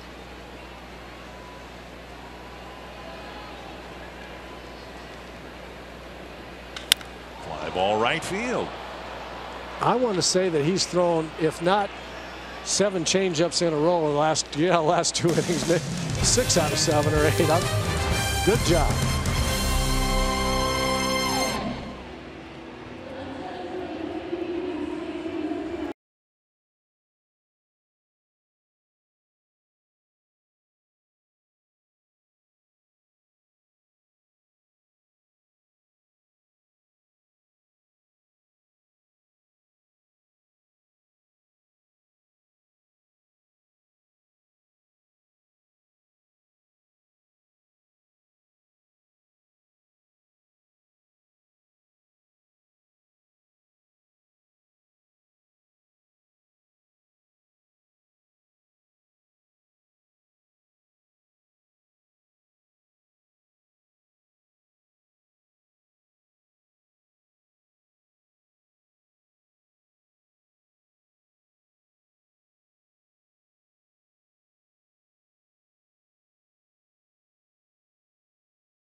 Good start for the Twins here in Toronto. Twins fans sprinkled throughout the Rogers Center are Pepsi fans of the game. It's a nice destination. I think more and more I know of fans who decide to make a road trip one a summer until they hit all of the big league ballparks, American and National League. That wasn't very common just a few years ago, but I run into a lot of fans who do that. This would be a nice place for Twins fans to come. I think it'd be a really nice place. Toronto's a beautiful city and lots to do. Great variety of restaurants, various ethnicities, just delicious, delicious food. A lot to do. There's water and there's parks and there's a great town, and then you know you're going to see a ball game because they have a roof. Very clean city. Yeah, beautifully clean city. Logan Morrison will lead things off against Joe Biagini. And a breaking ball on the outside corner.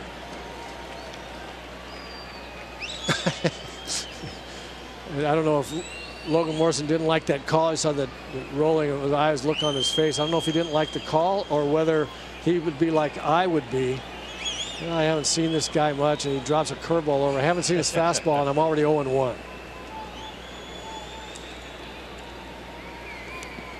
And Morrison with the third baseman Solarte dropping back into a shortstop standard position. Threatened to bunt, but the breaking pitch was in the dirt, 1-1. See, I like it. This is leading off an inning. Why not just get yourself a? If he hit a line drive base hit to right field, he'd be feeling really good about himself. So why not just hit a? If they're going to give you that leading off an inning, go ahead and bunt it over there.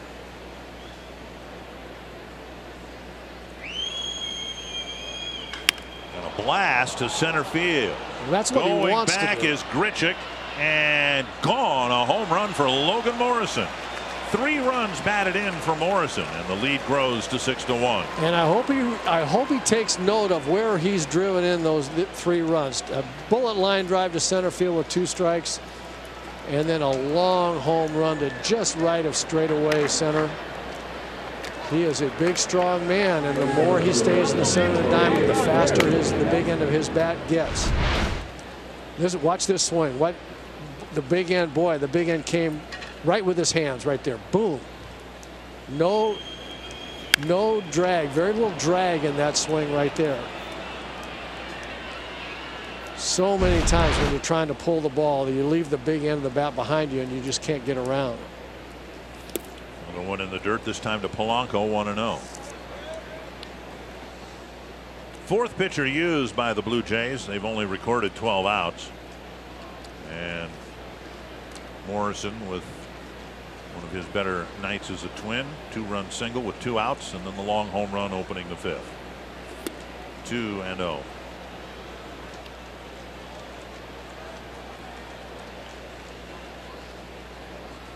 Polanco walked as a left-handed batter in the 2nd. Popped up as a right-handed batter in the 3rd.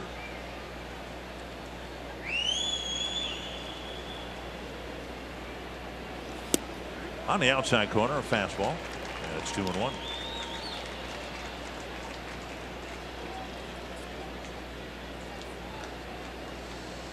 Blue Jays have used 2 of their 3 left-handed relievers. The 3rd left-handed reliever is Jaime Garcia, who about this time last year became a Twin. And then about this time tomorrow, he was gone.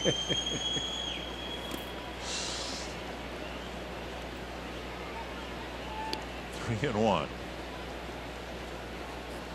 We'll probably see Garcia either tomorrow night or Wednesday afternoon. For sure. For sure. I think Gibbons will continue to run the left-handers out there against this Twins lineup.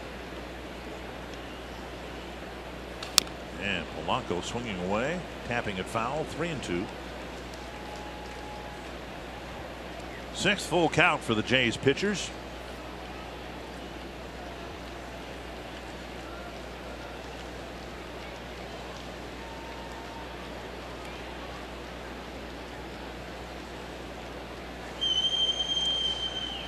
And you wonder why games take a long time. 3-2 counts. On the ground toward the hole, backhanded by Gurriel, makes a fine play, but Smoke can't dig it out. And Polanco will reach on what should be a base hit. Had to run to his right and throw across his body, and the throw off target just enough for the throw to be in the dirt. And it couldn't take any more time. This is a nice play. Fields the ball, gets rid of it quickly. Pretty strong throw over there, and if his first baseman can pick it for him, he's going to make a terrific play. Just far enough out of reach for Smoke to be able to pick that ball and throw in the dirt. But a nice attempt by Gurriel. And now Kepler, who struck out twice, once swinging, once looking.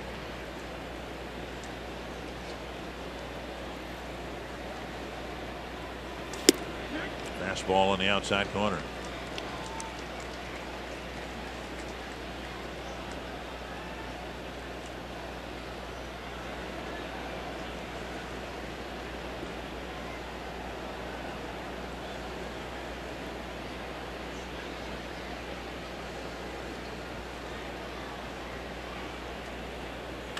Deep to right field.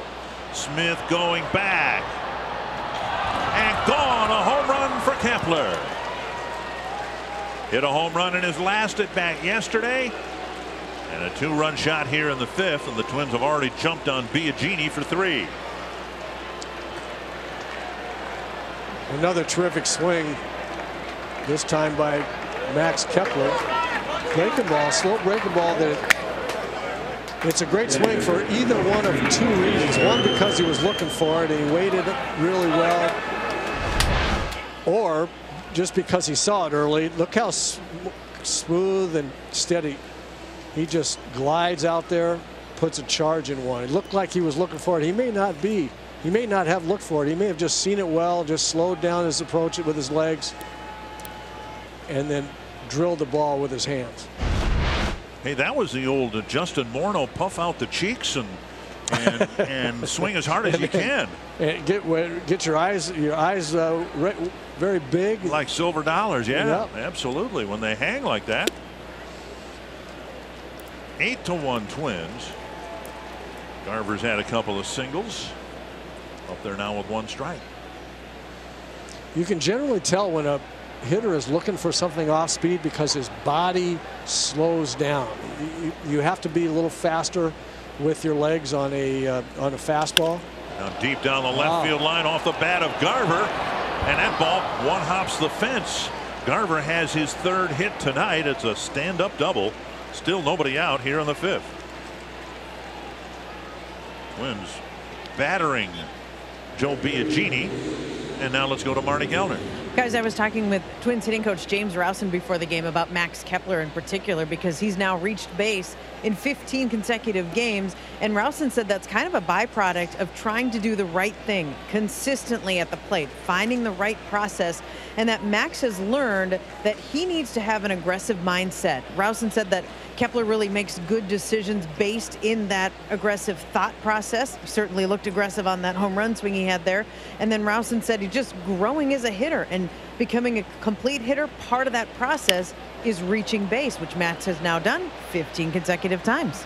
Grossman finds some warning track between 3 Jays defenders. I had a long conversation with James Rowson about Max Kepler today as well. As a matter of fact, we ended up talking an awful lot of baseball and taking up some of Marnie's time. James said that he's working on a couple of things with Kepler, in addition to what Marnie said about being more aggressive, and I really agree with that approach. I think this young man's got a lot of talent, and I think sometimes he goes up there without a plan or looking at for too many pitches or not knowing how he ought to approach a pitcher. I think what James Rowson was telling Marnie, what he's trying to do is say, look, here's where you're really good. Here's the pitches in this part of the zone. Get ready from the time you get in the box. You get ready for those pitches right in there and just air it out. Let it go. Assume it's going to be in there and get aggressive on it. Fastball for a strike, 0-2. See, we've seen improvement. We were talking about this in Kansas City, how the next 200 at bats or so for Kepler, the balance of 2018. The Twins hope will springboard him forward and get him over the hump, if that cliche makes any sense. It does. And Grossman takes the 3rd strike, and the fans here at the Rogers Center are happy there's an out after 4 hits and 3 runs. The old Bronx cheer. But the other thing that Rowson is working on with Kepler is some mechanical things, and so there's one thing in particular. It's about the way his hands, trying to get his hands going back as he's striding into the ball, and that timing is one of the things that's critical for any hitter. So between the two, work on your mechanics, and we'll get that better and better over time.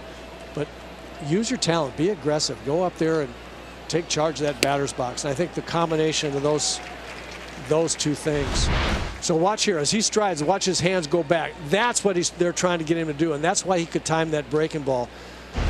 Rowson says that when oftentimes Max kind of buries his hands in one spot, and then when he strides forward, his hands come forward a little bit and not back, and it's almost like trying to take an abbreviated golf swing. You can't get any kind of drive with that.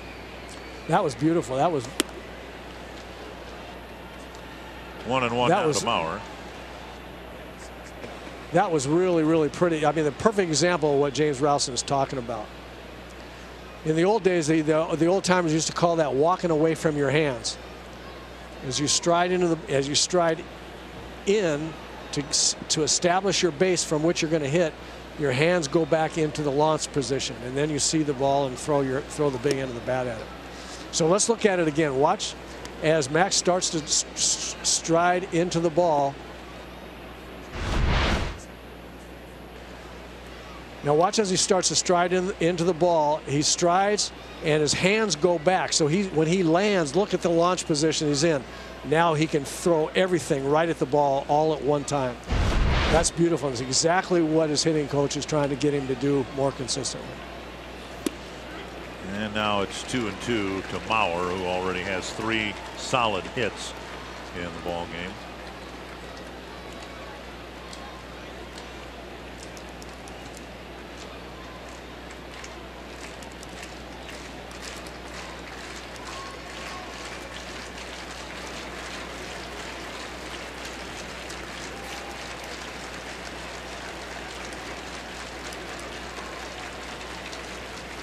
I want to get back to what you were talking about, because years ago, one of my first broadcast partners was Harmon Killebrew. And Harmon had such a powerful swing, but it was a short, compact swing too, correct? It was for, I don't know that I would call it compact, but it was simple? It was efficient and simple. There you go. Okay. 2-2 here to Maurer. Because Harmon held the bat way back. He started with his hands back there, and so much of the time guys will sweep the big end of the bat at the ball. Harmon didn't do that. He fired the big end of the bat at the ball when he was ready to hit. This time a well hit ball into the shift.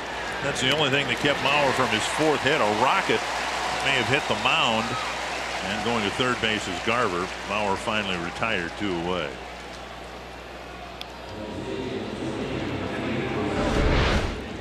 Well, once again, very simple. Just hit the top of the mound. Throw the big end of the bat at the ball. He's been doing that a lot, a long time. That out was clocked at 102 miles per hour. Runner at third, 2 down, and now Rosario.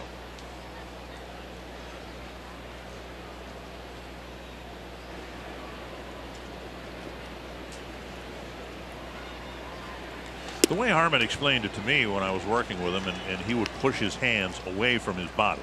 Yep. That was like the last thing he did before the pitch. But even at that, he said he had to have his hands moving back, and he likened it to hammering a nail.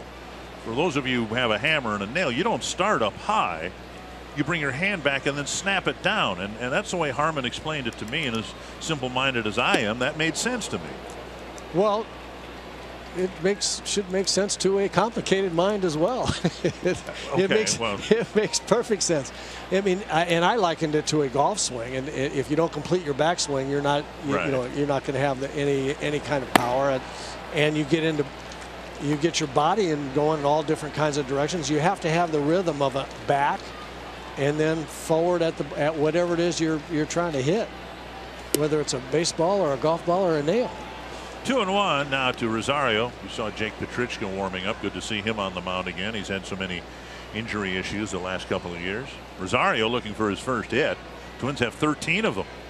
What are the odds of that the Twins would have 13 hits and Rosario didn't have one yet? 2-1 with Garver at third and 2 down. Off the end of the bat. Hustling is Travis. He makes the play, and the inning ends. 4 hits in the inning. 2 of them ended up over the fence, and the Twins have opened up the ball game a bit here at the Rogers Center.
Century Link, connecting you to the power of the digital world. By Sanford Orthopedics and Sports Medicine, for the everyday competitor in all of us. And by Northland Ford. Visit buyfordnow.com and your local Northland Ford dealer today. We've got indoor baseball tonight. The Twins haven't done particularly well with indoor baseball this year, with series in St. Petersburg, Seattle, and Milwaukee. But they have an 8-1 lead, and more first pitch strikes being poured in now by Adalberto Mejia. This is Randall Grichuk, who has walked and lined out against Mejia here tonight. Just outside 1-1. Mejia's not only done a better job in terms of throwing strikes, nearly a 2-to-1 ratio, 40 and 22 right now, but he's limited the pitch count per inning. Finished 4 innings in 60 pitches. And he's done that by about midway through the second inning or into the third inning, starting to mix up his pitches very, very well. Threw a lot of changeups through the third and the fourth inning, totally befuddling the Toronto hitters who were just sitting on fastball. Now the fastball is working a little bit better. Another changeup there, and I think what he has the opportunity to do now, with an 8-1 lead, use all 3 of your pitches for strikes. Throw them all and mix them up. Throw them for strikes. You want to throw strikes. Make these guys swing the bat when you have an 8-1 lead, but not the same pitch all the time. Work on all of them and work on finding how to throw all 3 of them for strikes. And stay out of 3-2 or 3-ball counts, right. So you can 2-2 now to Grichuk. Okay, 3-2. Just a little outside. It's only been 1 walk, and that was to the very first batter he faced, Grichuk, in the first inning. Grichuk got as far as third base. Must throw a strike here. Doesn't matter whatever pitch you want to throw, but throw it for a strike. On the ground. Scooped up by Polanco. 1 away. Good job. Twins fans, if you can't catch the games on TV, stream them live on your mobile device with Fox Sports Go. Download the app, take Fox Sports North and Twins baseball wherever you go. 1 away in the 5th, and now Gurriel. His home run to left, the only run allowed by Mejia so far.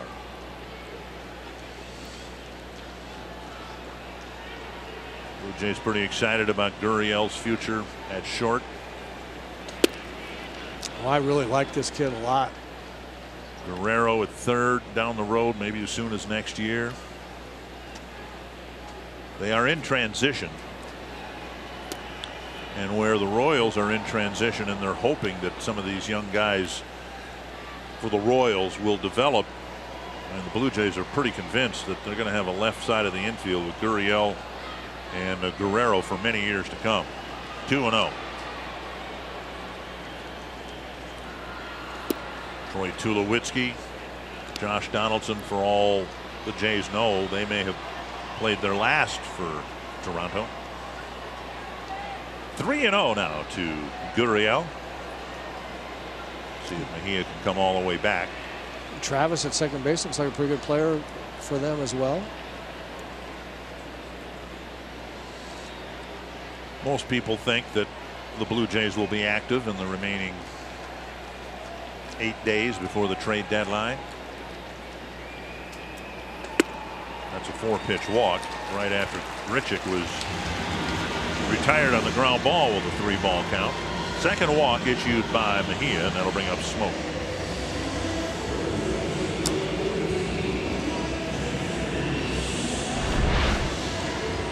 So you look at the 4 pitches to Gurriel, and he's got an 8-1 lead. He went 3-2, but did throw the strike and get his first man out, but then not close with 4 straight pitches, and that's the head scratcher. That's the thing that this young man's going to have to figure out. To pitch in the big leagues, you have to have command of your pitches. You have to be able to throw the ball over the plate consistently and not in the middle the majority of the time. Pitching in the 5th inning, and his strike percentage is decreasing. Pitch count still good, just his 72nd of the night. And fastball, and Smoke late with his swing, and a foul ball over the Twins dugout.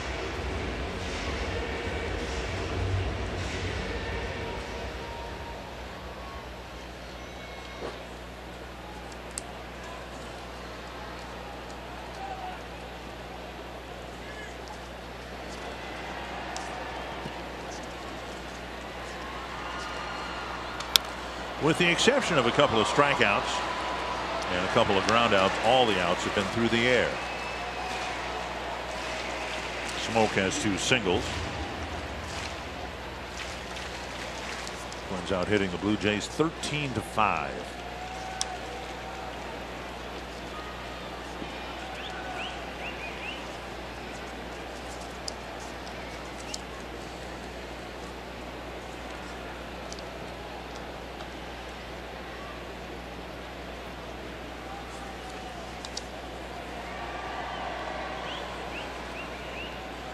One and two.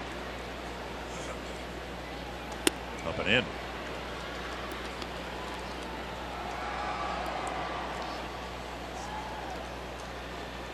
Third time through the batting order. And Mejia's gotten a ground out and a walk. And now 2-2 to the slugger Justin Smoke.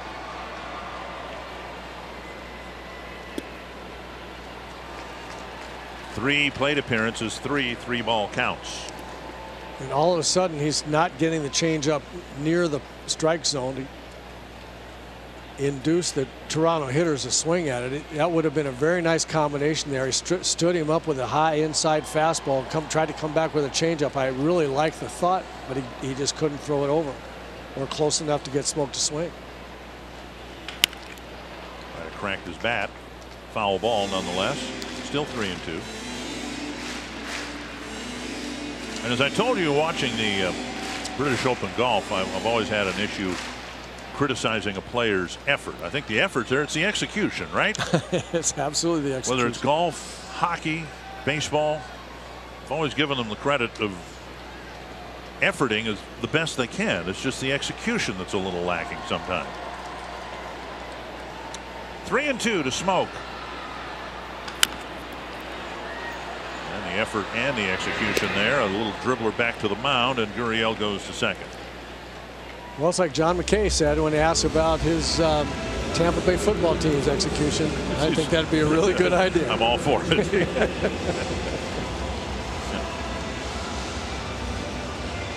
I like back when he was trying to get the Buccaneers off the ground. They had a field goal kicker, and he was having a tough time in an exhibition game. And somebody asked the kicker, he said, well, I just get kind of nervous with Coach McKay watching all the time. And somebody relayed that to John McKay, and he said, well, that's bad news for him because I plan on being in most of the games.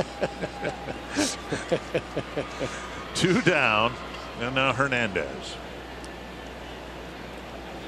In the dirt, ball 1. Well, it hasn't been, well, he did have a 1, 2, 3, 4th inning. But this is kind of what we saw from Mejia last year. Now his pitch count would suggest, and the scoreboard would suggest, that they should be able to get more out of him than just 5 innings here tonight. 1-0. But there it is again. Ball 1, ball 2. So his arm just lagging a little bit on that changeup. You notice all the changeups that he's thrown from just off the plate to all the way to the backstop on 1 have been outside. The really good ones he made in the 3rd and 4th innings, right down low, kind of middle to outside corner and low. He just hasn't been able to find that back again. And yet he gets a swing and a miss. Yeah, there's the breaking ball, and he needs to use that one as well.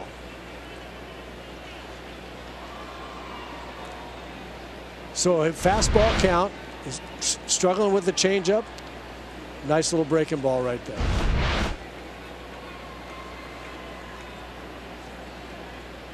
Two and 1.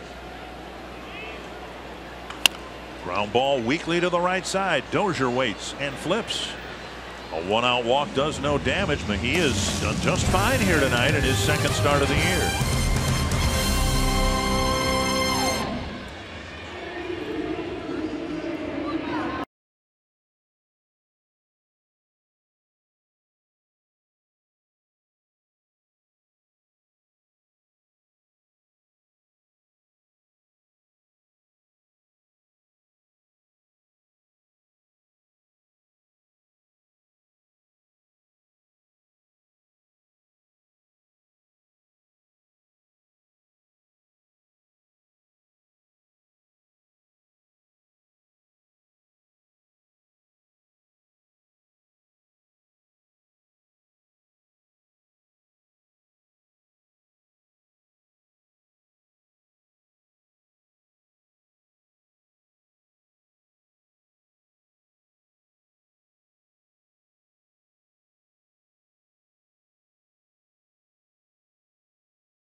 for a little excitement, head to foxsportsnorth.com to submit a photo and message for the opportunity to be featured in the Minnesota Lottery Winners Circle during our broadcast and receive $100 in scratch tickets with the Minnesota Lottery.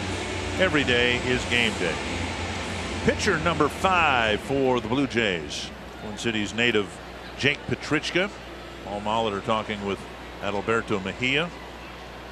Petrichka, born in Northfield, lives in Savage, Minnesota. And as I said before, it's just good to see him on the mound. He's had so many different ailments, arm and otherwise. A pretty good relief pitcher for the White Sox a few years ago. And then, well, first it was the hip, then it was elbow problems last year, and a strained lat. It's just been one thing after another, so it's good to see him pitching. He's bounced back and forth between Buffalo and the big league club, and now he's here with the Blue Jays.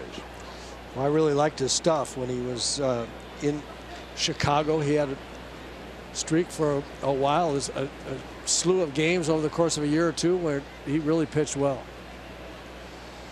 2-0. Driven hard to right field, but right at Dwight Smith Jr. One down. Escobar already has a triple and a single, each driving in a run. Lines out to start the 6th inning. Well, you throw a low fastball over the middle of the plate to Eduardo Escobar at your own peril. He can handle that one down there pretty well. I think he's proven that. Brian Dozier 0 for 3 with a couple of strikeouts, getting a game in the cleanup spot. Yeah, for Petrichka, it was a right forearm strain, right hip impingement, strained right lat, right elbow, and there's a first pitch strike to Dozier.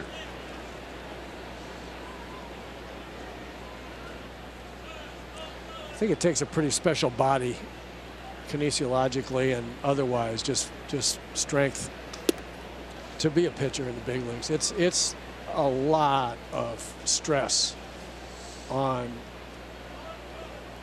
a guy's shoulder, back of the shoulder, biceps tendon, elbow, and all. It's all connected. See, still plenty of velocity. Yeah.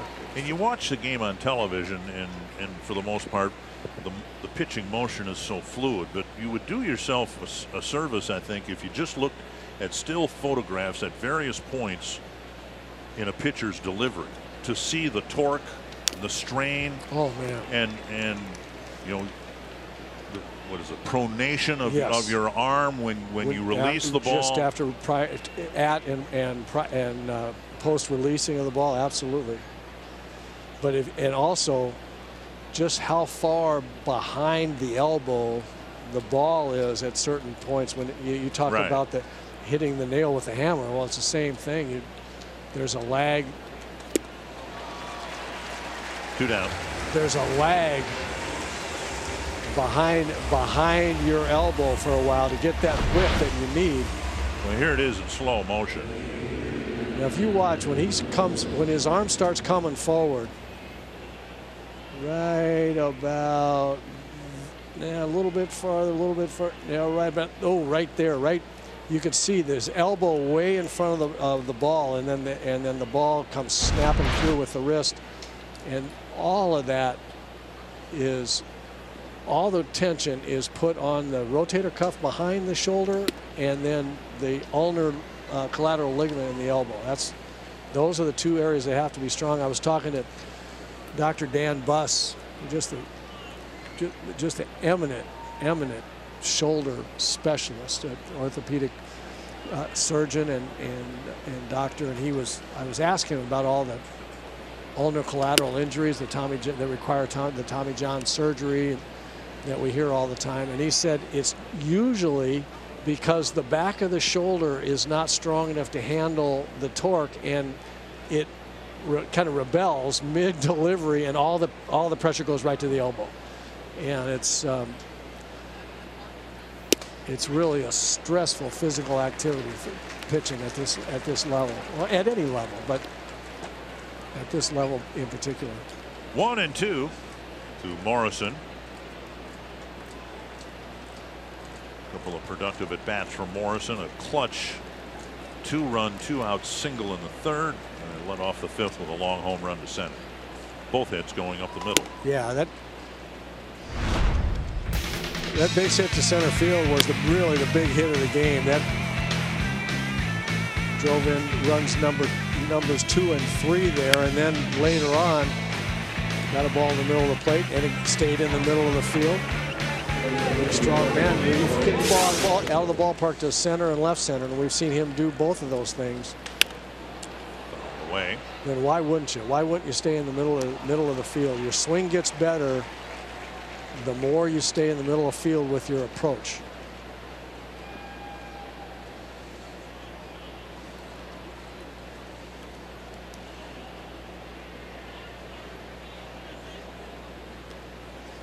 Two and two from Petrichka to Morrison.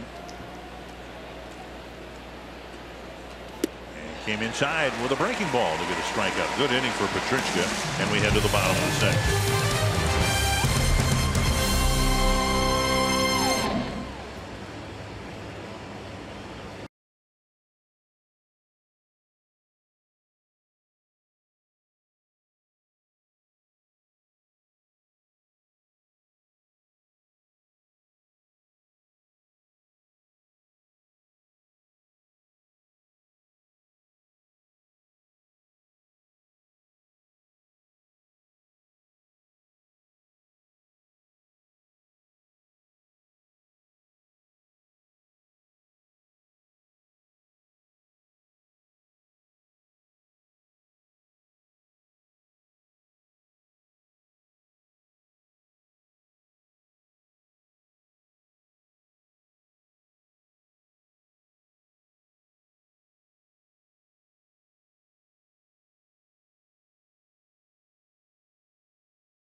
Menards. Save big money at Menards on all your home improvement needs.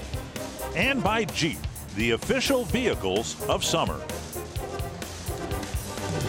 There have been just 2 starts by a left-handed starter for the Twins this year. Mejia's had them both. The first one was in Chicago. It didn't go well. A lot of things didn't go well that weekend. This one's gone much better. And all that said, Solarte greets Adalberto Mejia with a first pitch single here in the 6th inning. And that'll bring up Kendrys Morales, who was lined out twice to Kepler in center.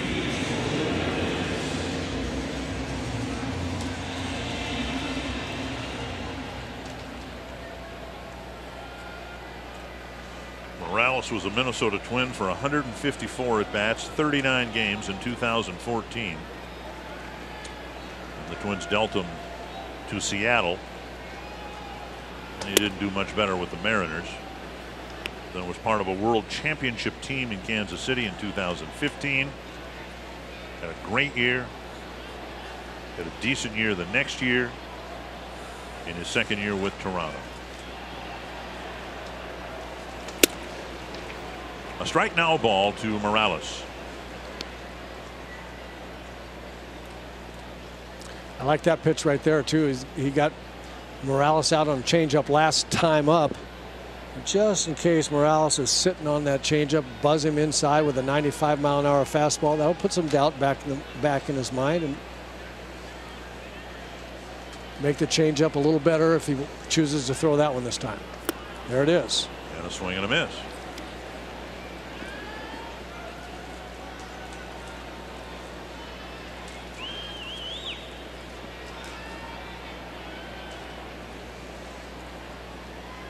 One and two. Just 2 strikeouts for Mejia so far, and now 2-2.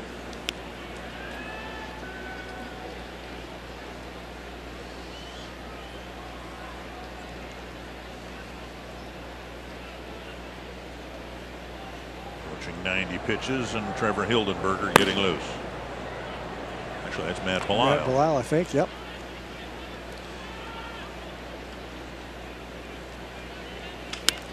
Little pop up down the right field line. And a fair ball and a base hit. Mauer actually played that awfully well, playing it into foul territory, knowing that with the spin, it would kick into foul territory. So Morales has hit 2 blistering line drives for outs, and then he just sticks the bat out, pops a single down the right field line. But 2-strike approach, just figure out a way to get your bat on the ball. He's a power hitter that's also a very good hitter. In his prime, he could hit 30 home runs, drive in 100 runs, and hit close to 300 because of his willingness and his ability to fight off tough pitches and get ugly hits. Here's Devin Travis, nobody out, and the Jays putting together an inning, they hope. Down and in, ball 1.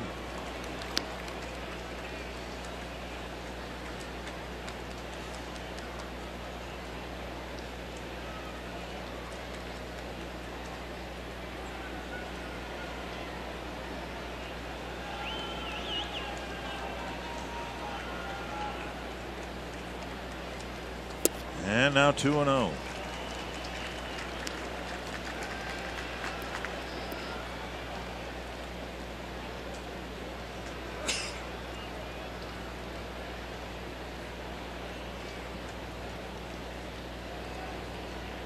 First time since the first inning that Mejia has failed to get the leadoff man.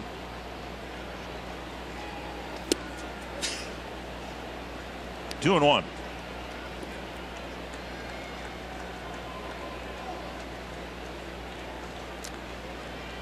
Good comeback pitch there. Get back into the count. 2-1. Now make a good pitch here. This is a big pitch. You want to put the ball in play or get to 2-2. A foul. 95 miles per hour yet with the fastball. It's the high end for Mejia, and frankly, I don't think we've seen that very often. 95, have we? He's been there tonight a few times, but that's not what we saw last year. He was generally 93, 94. After the first inning, he's had a pretty good fastball. 2-2. And a foul back.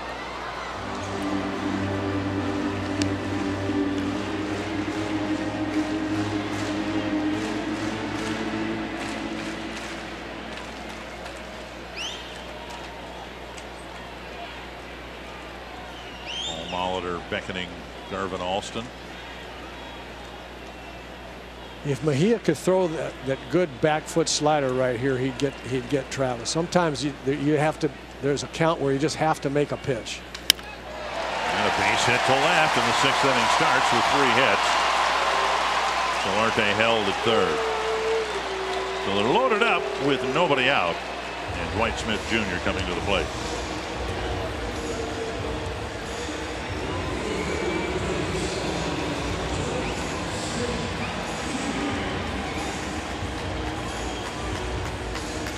A lot of people coming to the mound, the infielders, the catcher, and the pitching coach. So he's seen a lot of fastballs. This at bat has Travis, and not a bad pitch there in off the plate at 94 miles an hour. But Travis, having seen a lot of fastballs, able to get just enough of the big end of the bat. He got in on him a little bit, got it down toward the label, didn't hit it well, but was able to muscle it into left field.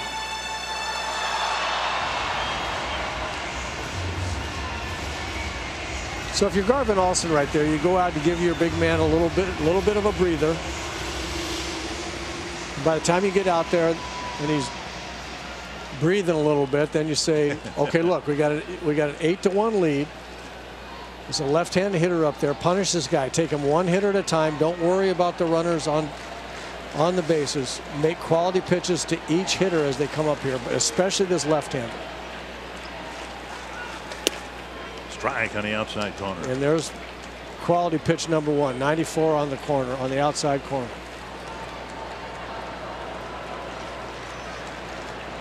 And Belisle warming up in earnest. Smith is the number 8 batter. He had trying to get him here with the bases loaded, nobody out. Checked his swing, nearly hit the corner, 1-1.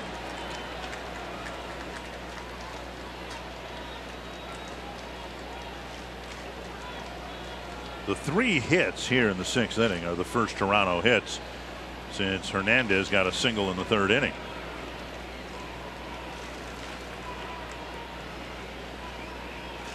Swing and a nice miss. pitch there. There's a slider I'd really like to see him use effectively. Figure out how he can throw that pitch where he wants to, and he'll start becoming very effective, especially against left-handers. Threw him fastballs on either corner and then came back with that one. Now he can throw him pretty much whatever he wants, especially if he keeps it on the outside part of the plate. Got the inside corner, a front door breaking ball. 1 away. I'm not sure he wanted to throw it there, but because of how good the other pitches were, it absolutely froze the hitter. You see outside, just inside, outside, and then, as Dick says, a front door slider, which means throw it at the hitter and break it to the inside corner, and it just absolutely froze it. And Paul Molitor is delighted with the effort he got and the execution he got there you go. From Mejia. Good chance to win a ball game tonight.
Pitched very, very well. 5 1/3 innings, kept his pitch count down, and after a somewhat rough first inning when he looked like he was going to be the old Mejia, would not have command, he battled back and figured out how to throw all 3 pitches that he has in the zone enough times to give the Twins 5 1/3 very much needed innings.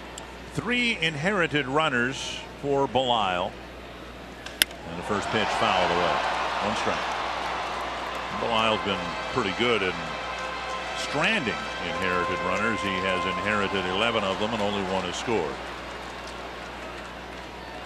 which might offer some comfort for Mejia because they're his runs. If they score, they go against his ledger, not Belisle. I'm sure Mejia is very happy now to turn it over to somebody else. He can't lose the game, and he can win it either. Check swing, strike 2. Having given up 1 run or 4, I don't think it matters to him.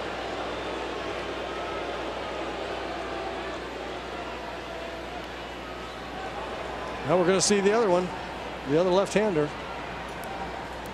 Jaime Garcia not having a good first year in Toronto. And for all we know, it might be his only year in Toronto. 2 strikes. Up high. Mealy with a strikeout in the second and a fly ball to right in the fourth.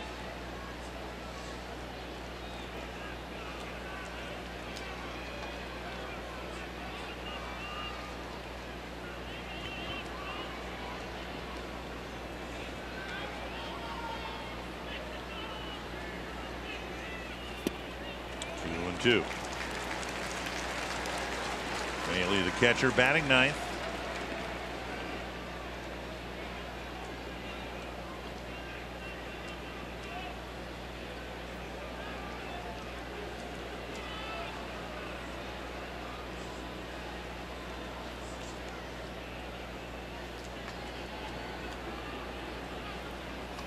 And now 3-2.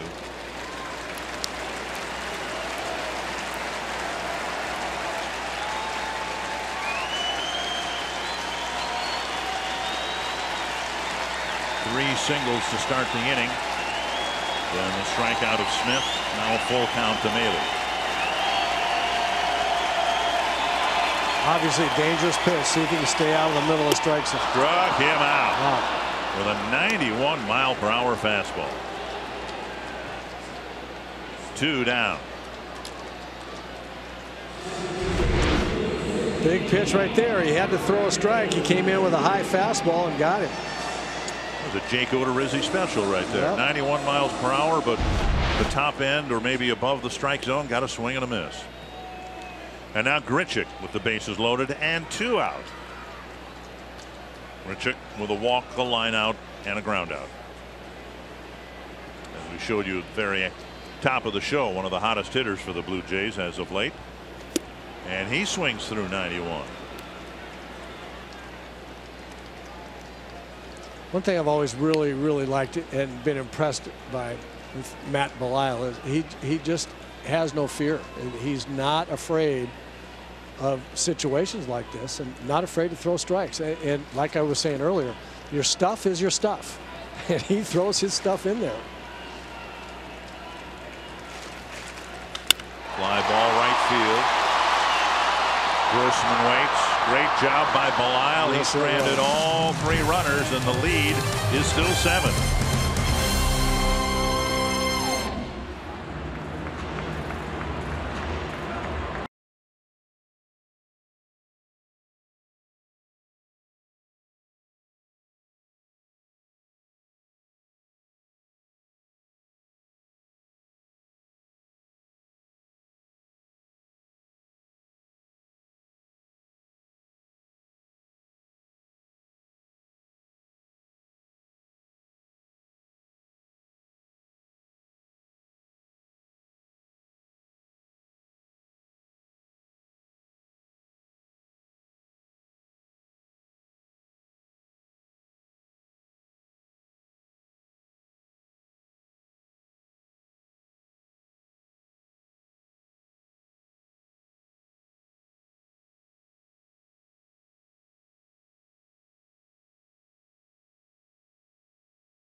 You're about to see.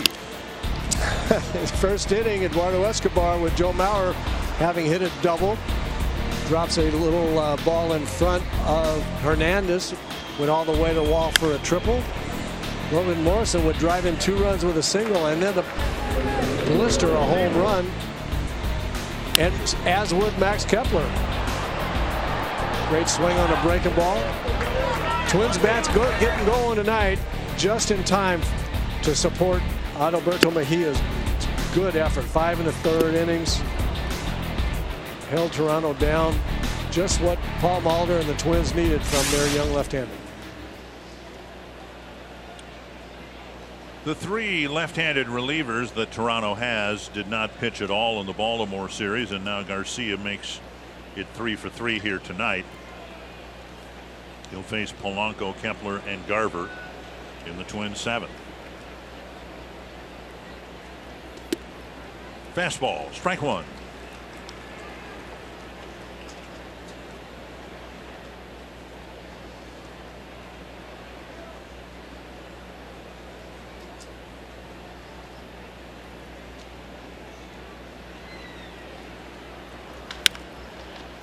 Ground ball to third, right to Solarte. One down.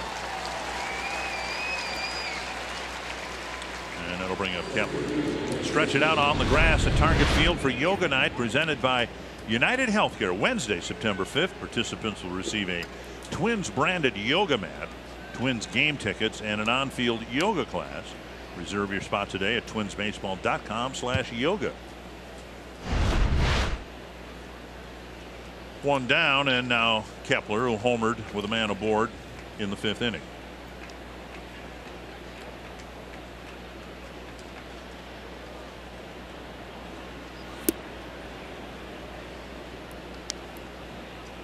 One and 0. Garcia was traded to the Twins 1 year ago tomorrow, on July 24th. And 6 days later, he was traded to the Yankees from the Twins. After winning a ball game for the Twins. After winning a ball game, yeah.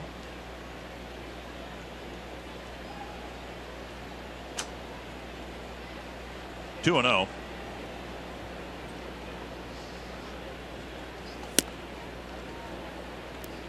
Three and 0 to Kepler. We were out there in Oakland. Right, he won the ball game.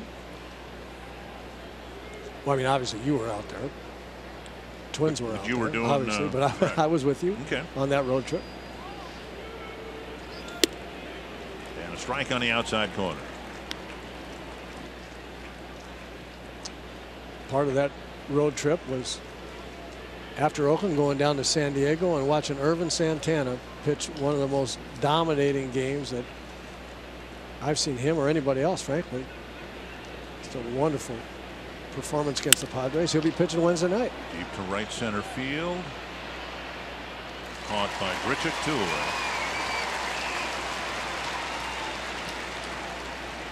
Twins had a terrible road trip to Los Angeles against the Dodgers.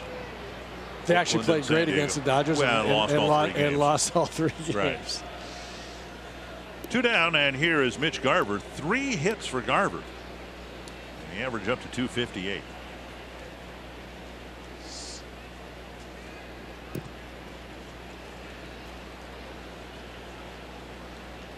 Sixth pitcher of the ball game for the Blue Jays.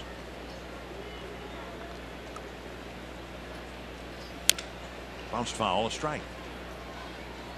And the Twins went from buyers, hence the acquisition of Garcia, to sellers in less than a week because of the futility that the Twins dealt with on that road trip. As you said, they weren't really playing that poorly, but nothing was breaking their way. And then shortly after that, they caught a spark and ran it all the way into October. The whole lineup got hot. Yep. No, 1 through 9 got hot. It was remarkable. And stayed hot for 2 months. Over the inside corner, 2 strikes.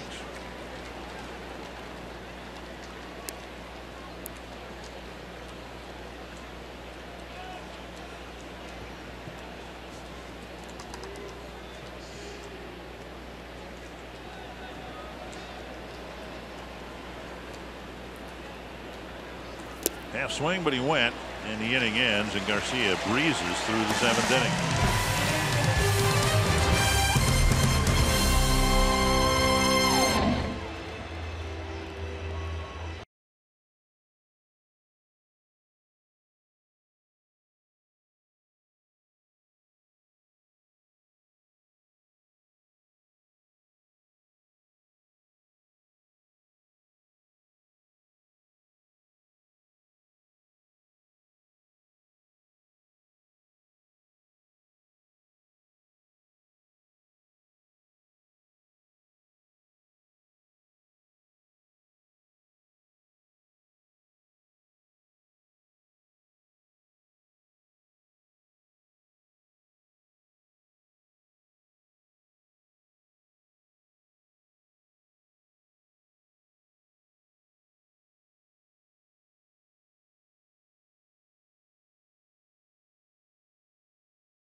the Blue Jays. This copyrighted telecast is presented by authority of the Minnesota Twins and may not be reproduced or retransmitted in any form, and the accounts and descriptions of this game may not be disseminated without the express written consent of Minnesota Twins LLC.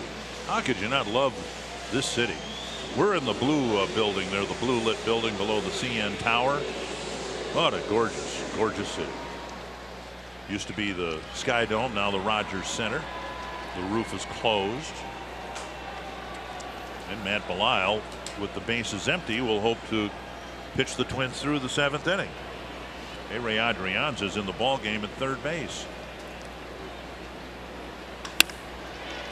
And that's beyond a diving Brian Dozier, and Gurriel has his second hit, a leadoff single here in the 7th. As I said, I really like this kid's actions. He's aggressive at the plate. Looks like he knows what he's trying to do up there, and athletic and at shortstop, strong arm. Good looking young player. There's Adrianza in at third, and Escobar out of the game.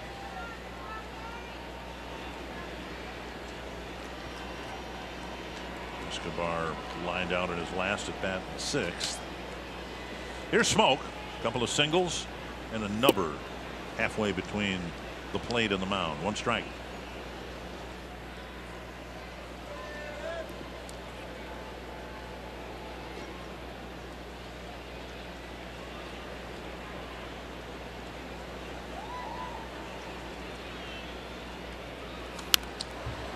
This time of the year, whenever a player comes out of a ball game early, can't help but wonder about the possibility of a player being traded, especially these days when teams typically have only 3 bench moves to make.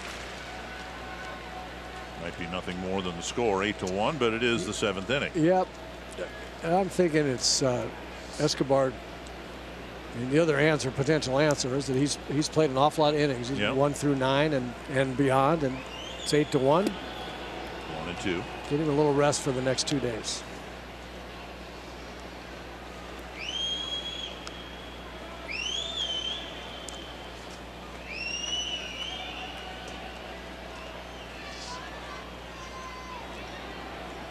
One and 2 to Smoke. No foul back. Paul Molitor mentioning the other day in Kansas City, he had A-Ray Adrianza in the ball game. Wanted to get him some at bats. He hadn't played since the All-Star break. He'll get another at bat in Escobar's spot, so another opportunity to get him an extra at bat. So it could very well be a rest Escobar, get Adrianza plate appearance. Just missed upstairs, and it's 2-2. In the 6th inning, the Blue Jays started the inning with 3 singles. And then Mejia got 1 out. Belisle got the next 2. They never did score a run.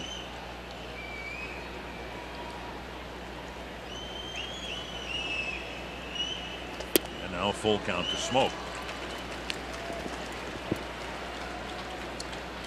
So the line on Mejia, 6 1/3, only 1 run allowed.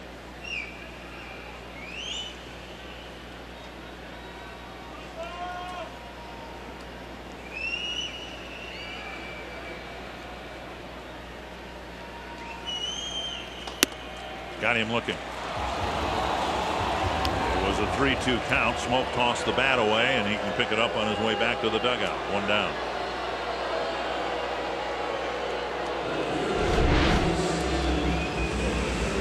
High strike with what looked like a changeup, and I really can't make an excuse as a hit for the hitter there. I will just tell you that that pitch is not supposed to be thrown up there, and it just shocks the heck out of you when you're just not expecting a high changeup, and it kind of freezes you.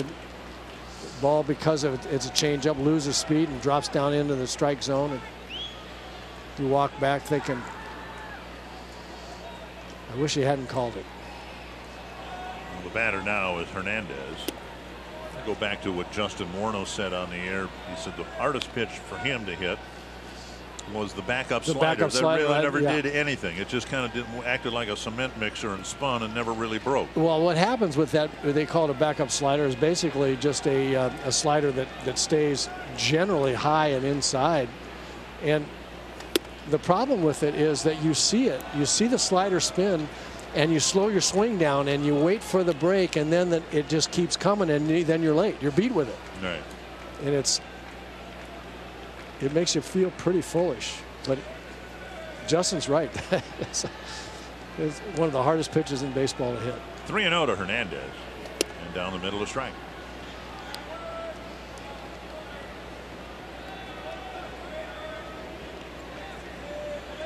It's so bad. It's worse thing than a hanging slider.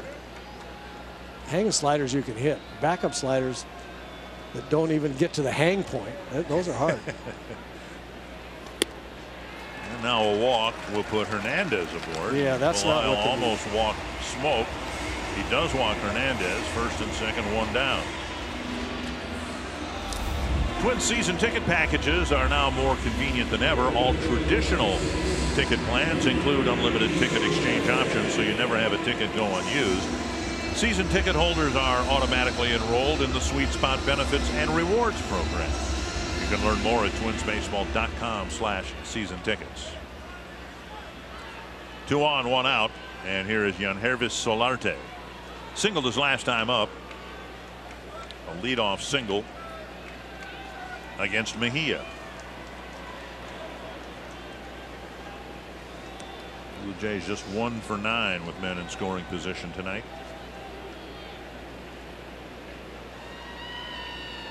Hook foul. Strike.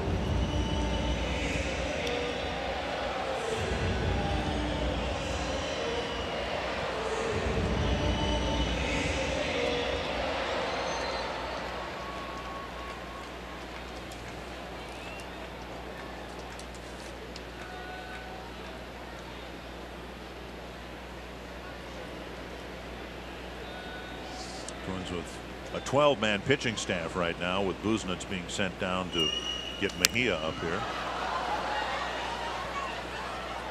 2 lefties, 5 righties. Duke and Rogers, of course, from the left side. Belisle, McGill, Presley, Rodney, and Hildenberger from the right side. 0-2 to Solarte.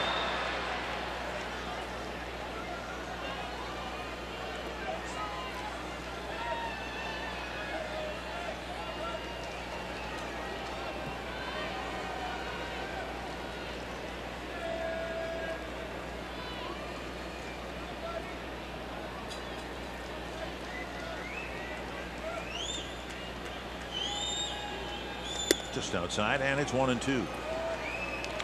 Twins trying to even the season series at 2-2. We got a night game tomorrow and a late afternoon game on Wednesday. And the Twins will be done with the Blue Jays. See what Belisle does here. Went outside 0-2. I've always thought that when you're 0-2, you ought to pick out where you want to get the hitter out and throw one pitch the opposite direction. Lauer Nice play sprawls, by feeds Joe. Belisle, 2 down. So it's kind of what Belisle did there. Got 0-2. Said, I think I want to get him out with that slider down and in. Threw a fastball away, get him looking out there, and then come back inside. Didn't quite get it in as far as he wanted to, but got the ball on the ground, and Joe made a nice play. 2 men in scoring position, 2 down. And Kendrys Morales, who's lined out twice and then hit a pop fly single. All of that as a right-handed batter against Mejia.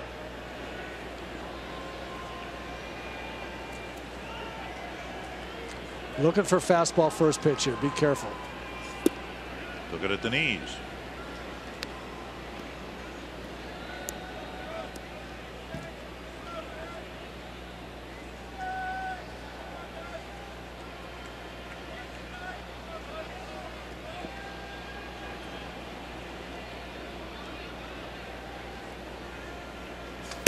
On the outside corner. In the 6th inning, Belisle came in and cleaned up a mess left for him by Mejia. And now here in the 7th, he's trying to clean up his own mess. Leadoff single and a 1-out walk. I guess you can't inherit your own runners, can you? And on 3 pitches, he gets Morales. And the Jays, who stranded 3 in the 6th, leave 2 more aboard in the 7th.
Absolutely a tremendous story. He's 26 years old, but word has it he doesn't look nearly that old. Here's Grossman. Okay, well, I wasn't going there. I was gonna say I feel younger just saying his name.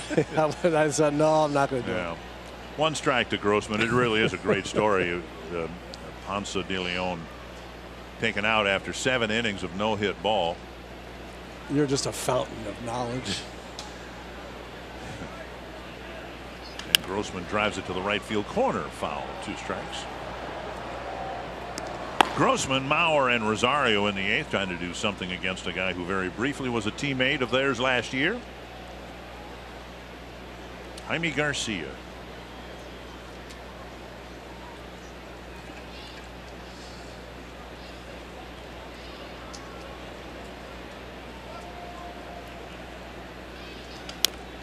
Breaking ball grounded off his leg.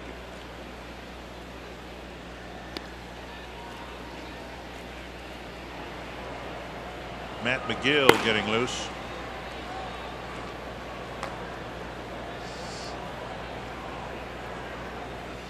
So might be able to get through this game with just 3 pitchers used. That's always a good idea.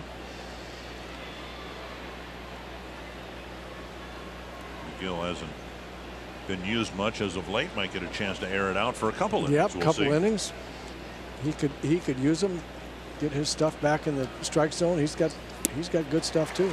Grossman waves at a changeup, 1 down. 4 up, 4 down for Garcia.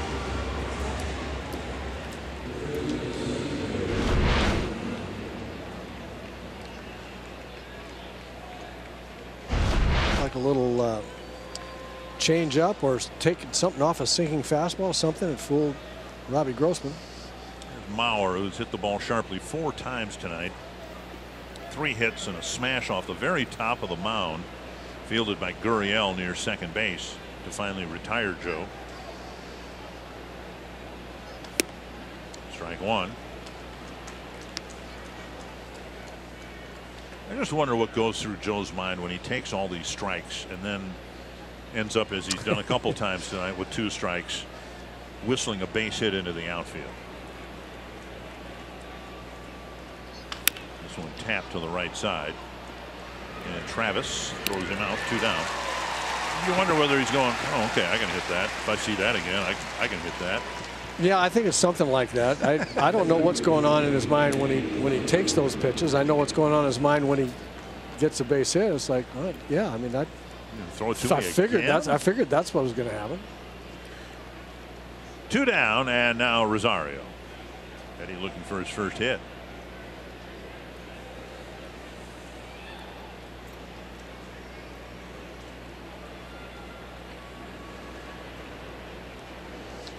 Rosario 0 for 4, hasn't gotten a ball out of the infield. 3 ground balls and a strikeout. Foul, back, 1 strike. I know this is going to sound strange because even in Kansas City, Eddie Rosario was adding to his consecutive game hitting streak and continued to get hits and was driving in a run or 2, but he hasn't looked his normal self to me for the last 4 or 5 games. Swing's been a little longer. He's been out in front a lot. 1-1. Hitters will go through that. It just comes and goes and comes and goes. The really good hitters, that it stays longer and doesn't stay. It doesn't go away for as long. But it gets to everybody. There are times when you're just not as sharp as others for whatever reason. Eddie has looked to me like, even though he's been getting some hits, he hasn't looked the same. Deep to the left field corner. Hernandez tracking it. And now making a catch in fair territory for the 3rd out. A couple of good innings for Jaime Garcia, and it's still 8-1.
Well, thank you very much. The Twins in control of things here right now. Joe Mauer a big part of it with 3 hits.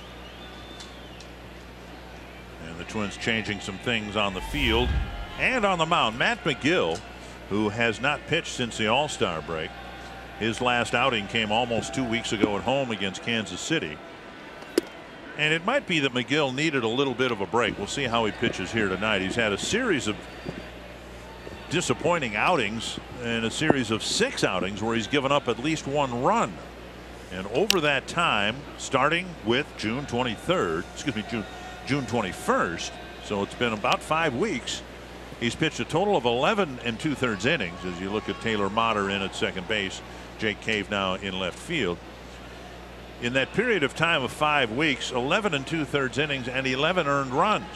This from a guy who, in his role, long relief, really was doing very well early on, and he makes quick work of Travis. Oh, that's a foul ball. I beg your pardon. 2 strikes. 0-2 to Travis. Oh. Yeah, Mitch took that one as a direct shot. Man,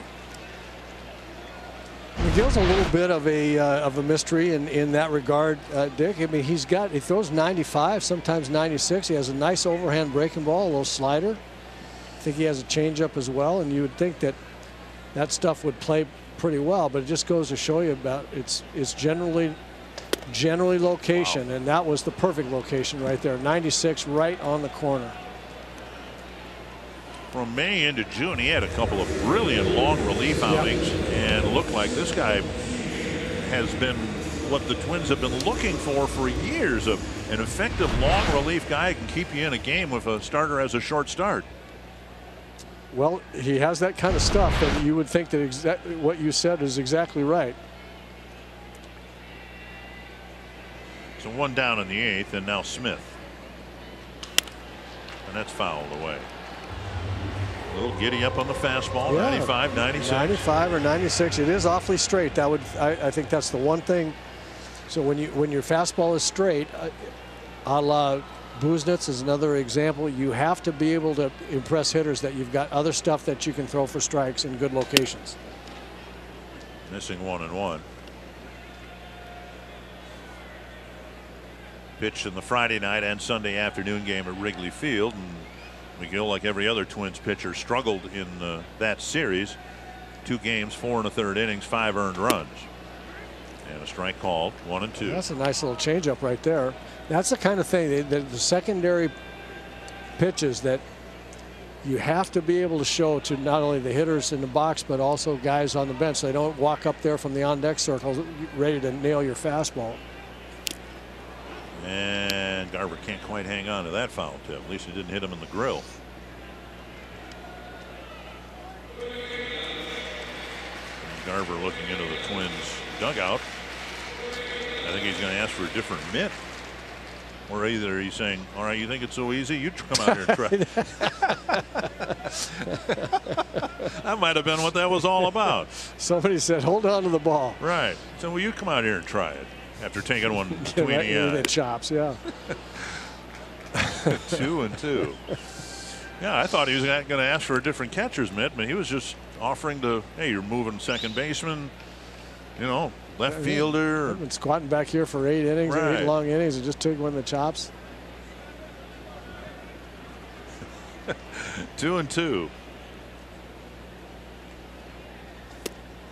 Oh. Whoa, and David Rackley stood up like he was ready to swing the right arm. And he would have been right. There's the glove. There's the pitch. There's the box. 96 at the knees. I don't know where he thought it was. And that ends up leading to a walk. Yeah, that's too bad. Well, whenever we have the electronic strike zone, and I think it'll be in our lifetime, whenever that happens, you throw a pitch like the one 2 pitches ago, and however it'll be displayed, either an audible ping or red light, green light, green light somewhere. Well, how they get here's what I understand though. I'm all in favor of that. Okay, I am good. Totally. I'm all in. But what are you going to do with the calls that need to be made at the plate? Not balls and strikes, but foul balls up the line. Guys trying to score. Where are you going to put I guarantee you, the umpires will not go for. I'll just stand back here and take all this abuse as the foul balls hit me, and waiting for a play at the plate. Just waiting for a play at the plate or a ball down the line. And I've offered my solution to that. What is it? On the air, you put them to the backstop with a segue. No, I was with you at least one time. Did you offer that more than once? Because you shouldn't have. I was with you. Right. I was with you one time. Well, they just lean forward and then they lean back, and you don't like that idea. No. 2 strikes to Maley. And now a ball. But you said with conviction you're for an electronic strike zone, as if you were a hitter who a time or two might have been victimized by a less than rule book strike zone or a greater than rule book strike zone. Look, I'm not denigrating umpires one bit. I think I would not get back there and call balls and strikes. There's not anything in the world that would make me do that. See a great curveball from McGill there to get the strikeout. I think it's a really hard job, and I don't think they can get it right enough of the time to warrant not putting in the electronic strike zone. And when I had a conversation with our buddy Justin Morneau about it, I asked him, this is 5-6 years ago, and he was standing around the batting cage. I was standing there listening to him. He said he wanted electronic strike zone. And I said, well, what about that one that, you know, you put the lasers there and the pop up near second base. Only ball put in play, and Miguel has a clean 8th inning, and we head to the 9th. This is to be continued. Okay. And I'm going to tell you what Justin said, because he's right.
Benedict and St. John's University night at Target Field. A limited number of St. Ben's and St. John's theme night ticket packages are available that include a game ticket and white and red Twins cap. You can learn more at twinsbaseball.com/CSBSJU or call 800-33-TWINS. Ray Adrianza will hit in what was Eduardo Escobar's spot. Escobar with 2 hits and a walk and a line out in 4 trips. Taken out by what's reported to be the manager's decision, and we'll assume it's nothing more than that. 1 down. Adrianza's at bat lasting 1 pitch. 7 up, 7 down for Garcia. Okay, so back to the definitive reason why there should be, from a hitter standpoint, why there should be electronic strike zone. It came from Justin Morneau, and I said, what about that slider, left-handed slider breaking away from you? The inside of the ball just clips the very, very outside part of the laser, and you're rung up on it. And he looked at me like I had worms coming out of my eyes, and he said, I can learn to hit that. I can't hit the one that they call on me that's 5 inches outside. Right. I can't hit that.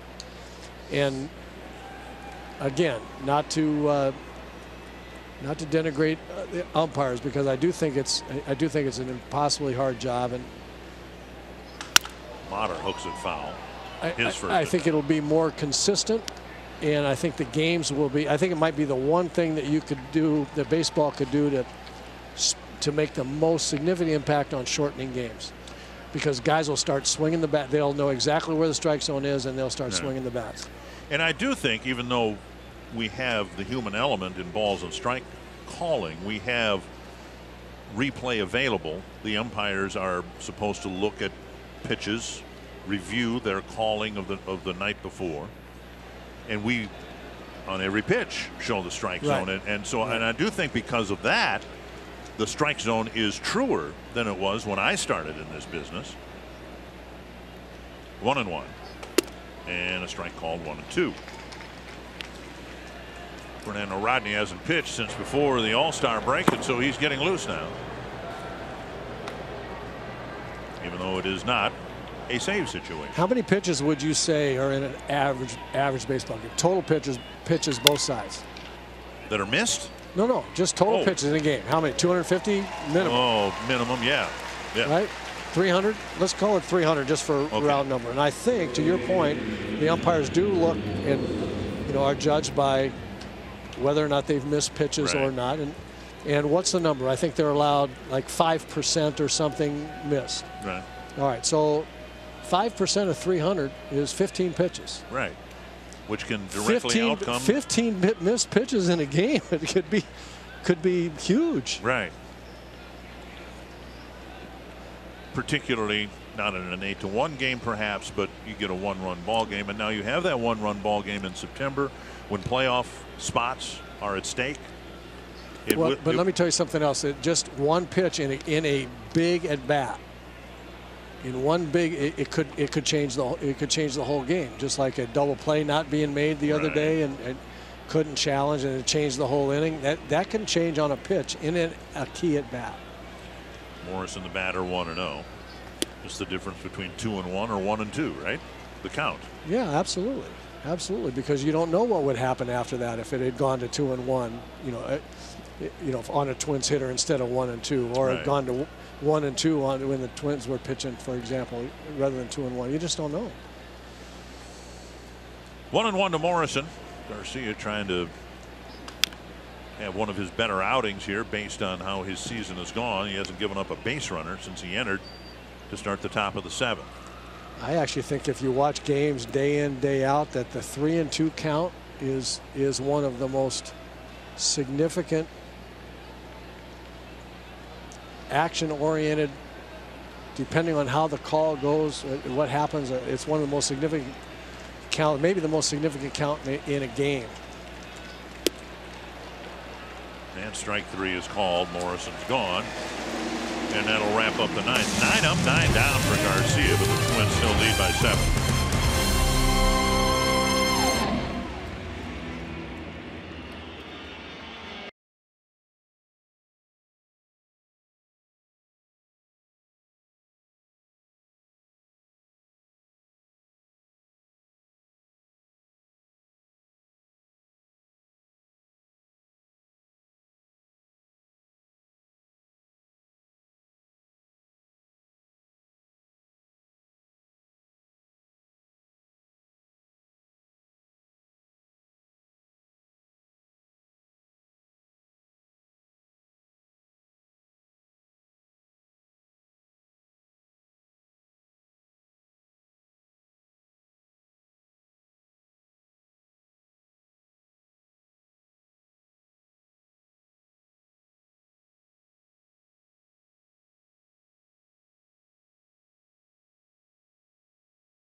busting loose, 8 runs, 13 hits. It's been a good night for the lineup, and the pitching has held up rather well too. Fernando Rodney, who has not pitched since before the All-Star break, will come in to get some work because of what happened in Kansas City. Twins didn't have a save situation to protect, and so Rodney will get an innings worth of work here in the ninth. So McGill only goes 1, and now Gurriel will lead off the ninth.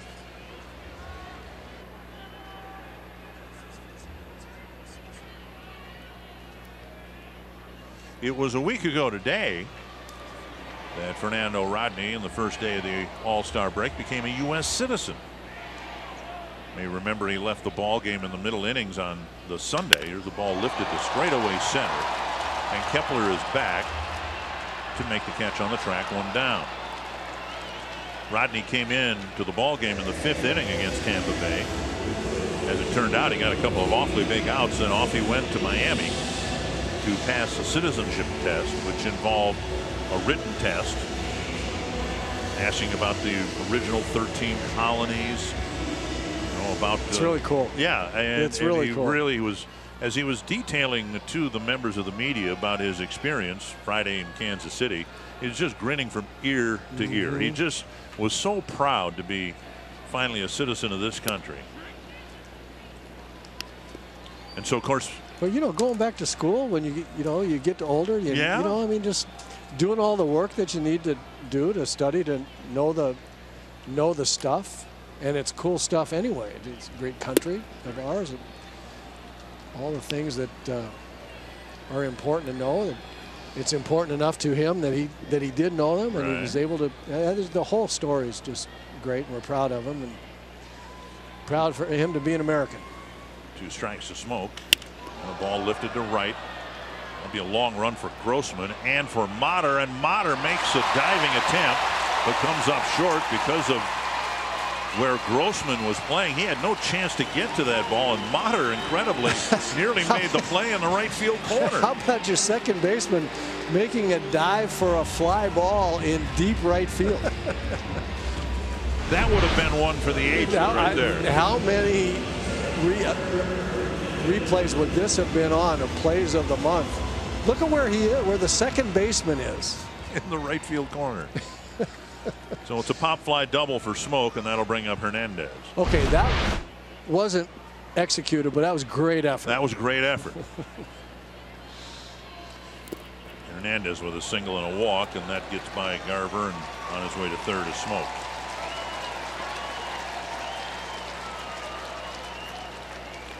John Gibbons telling me before the game today, you know, hey, we don't hit home runs, we don't score runs, and that's kind of how this has played out here. And Rodney and Garver going to get their signal straight here. You know, witness the 6th inning when they started the inning with 3 straight singles and didn't score a run. And I think he's not alone among managers bemoaning the fact that they can't manufacture runs these days. They have to hit the ball over the fence. Paul Molitor was talking about last season, second half of last season, the other day in his office, and he said you could tell, it was palpable how he felt about how much fun he had watching the Twins score the runs that they did in the second half of last season in all the ways that they scored them. They were hitting home runs. Right. They were hitting singles and doubles. They were getting walks and moving guys around. Hits and runs, everything. They were stealing bases. They were doing everything. And it's fun for a manager to know you have all those kinds of weapons in the arsenal, and it should be fun for a ball club too to play that way. I would be terrible to sit and wait for home runs the whole time. I know as a manager, I don't know how you could stand it.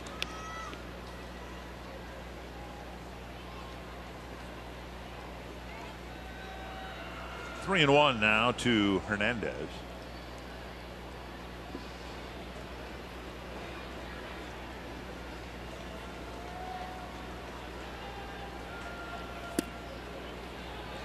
Now a walk puts him aboard.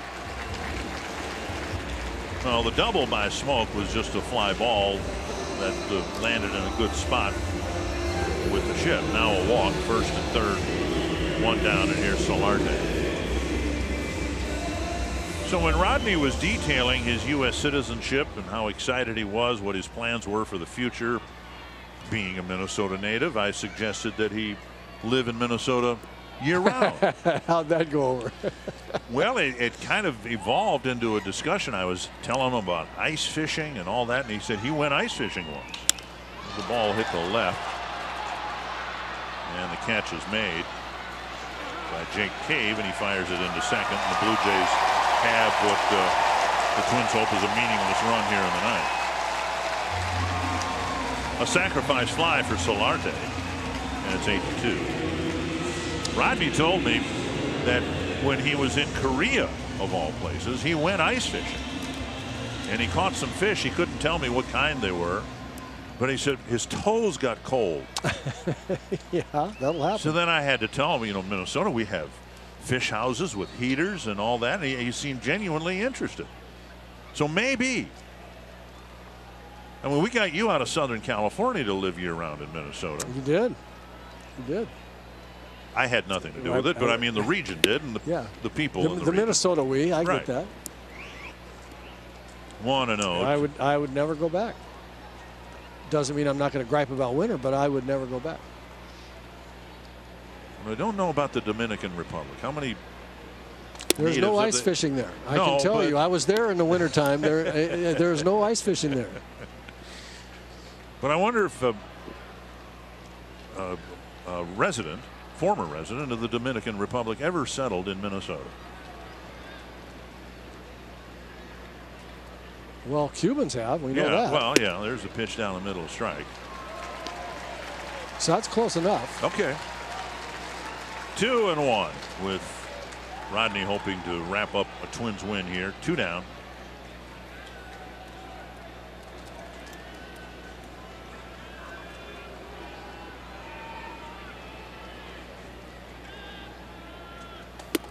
And a swing and a miss by Morales.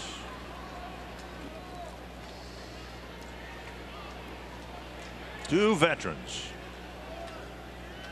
facing one another. Morales from Cuba, Rodney from the Dominican Republic.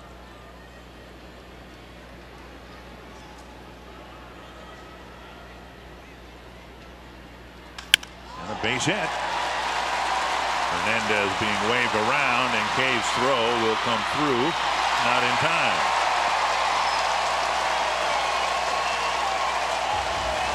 It happens so often with closers in less stressful situations, and sometimes the numbers aren't all that pretty to look at.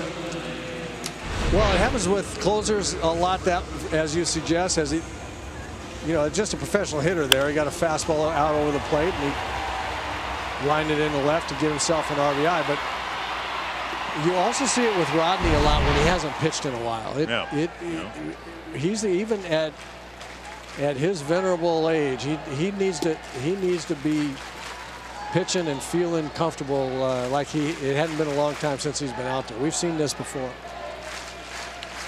He last pitched in the 5th inning last Sunday, so it's been 8 days between appearances.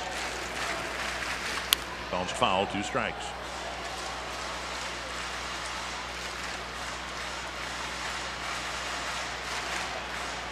The two go hand in hand too. Generally, if a closer hasn't pitched, I mean, when he gets in a game and hasn't pitched for 8 days, it's usually in a spot where it's not a safe situation. Right. Those things tend to go together.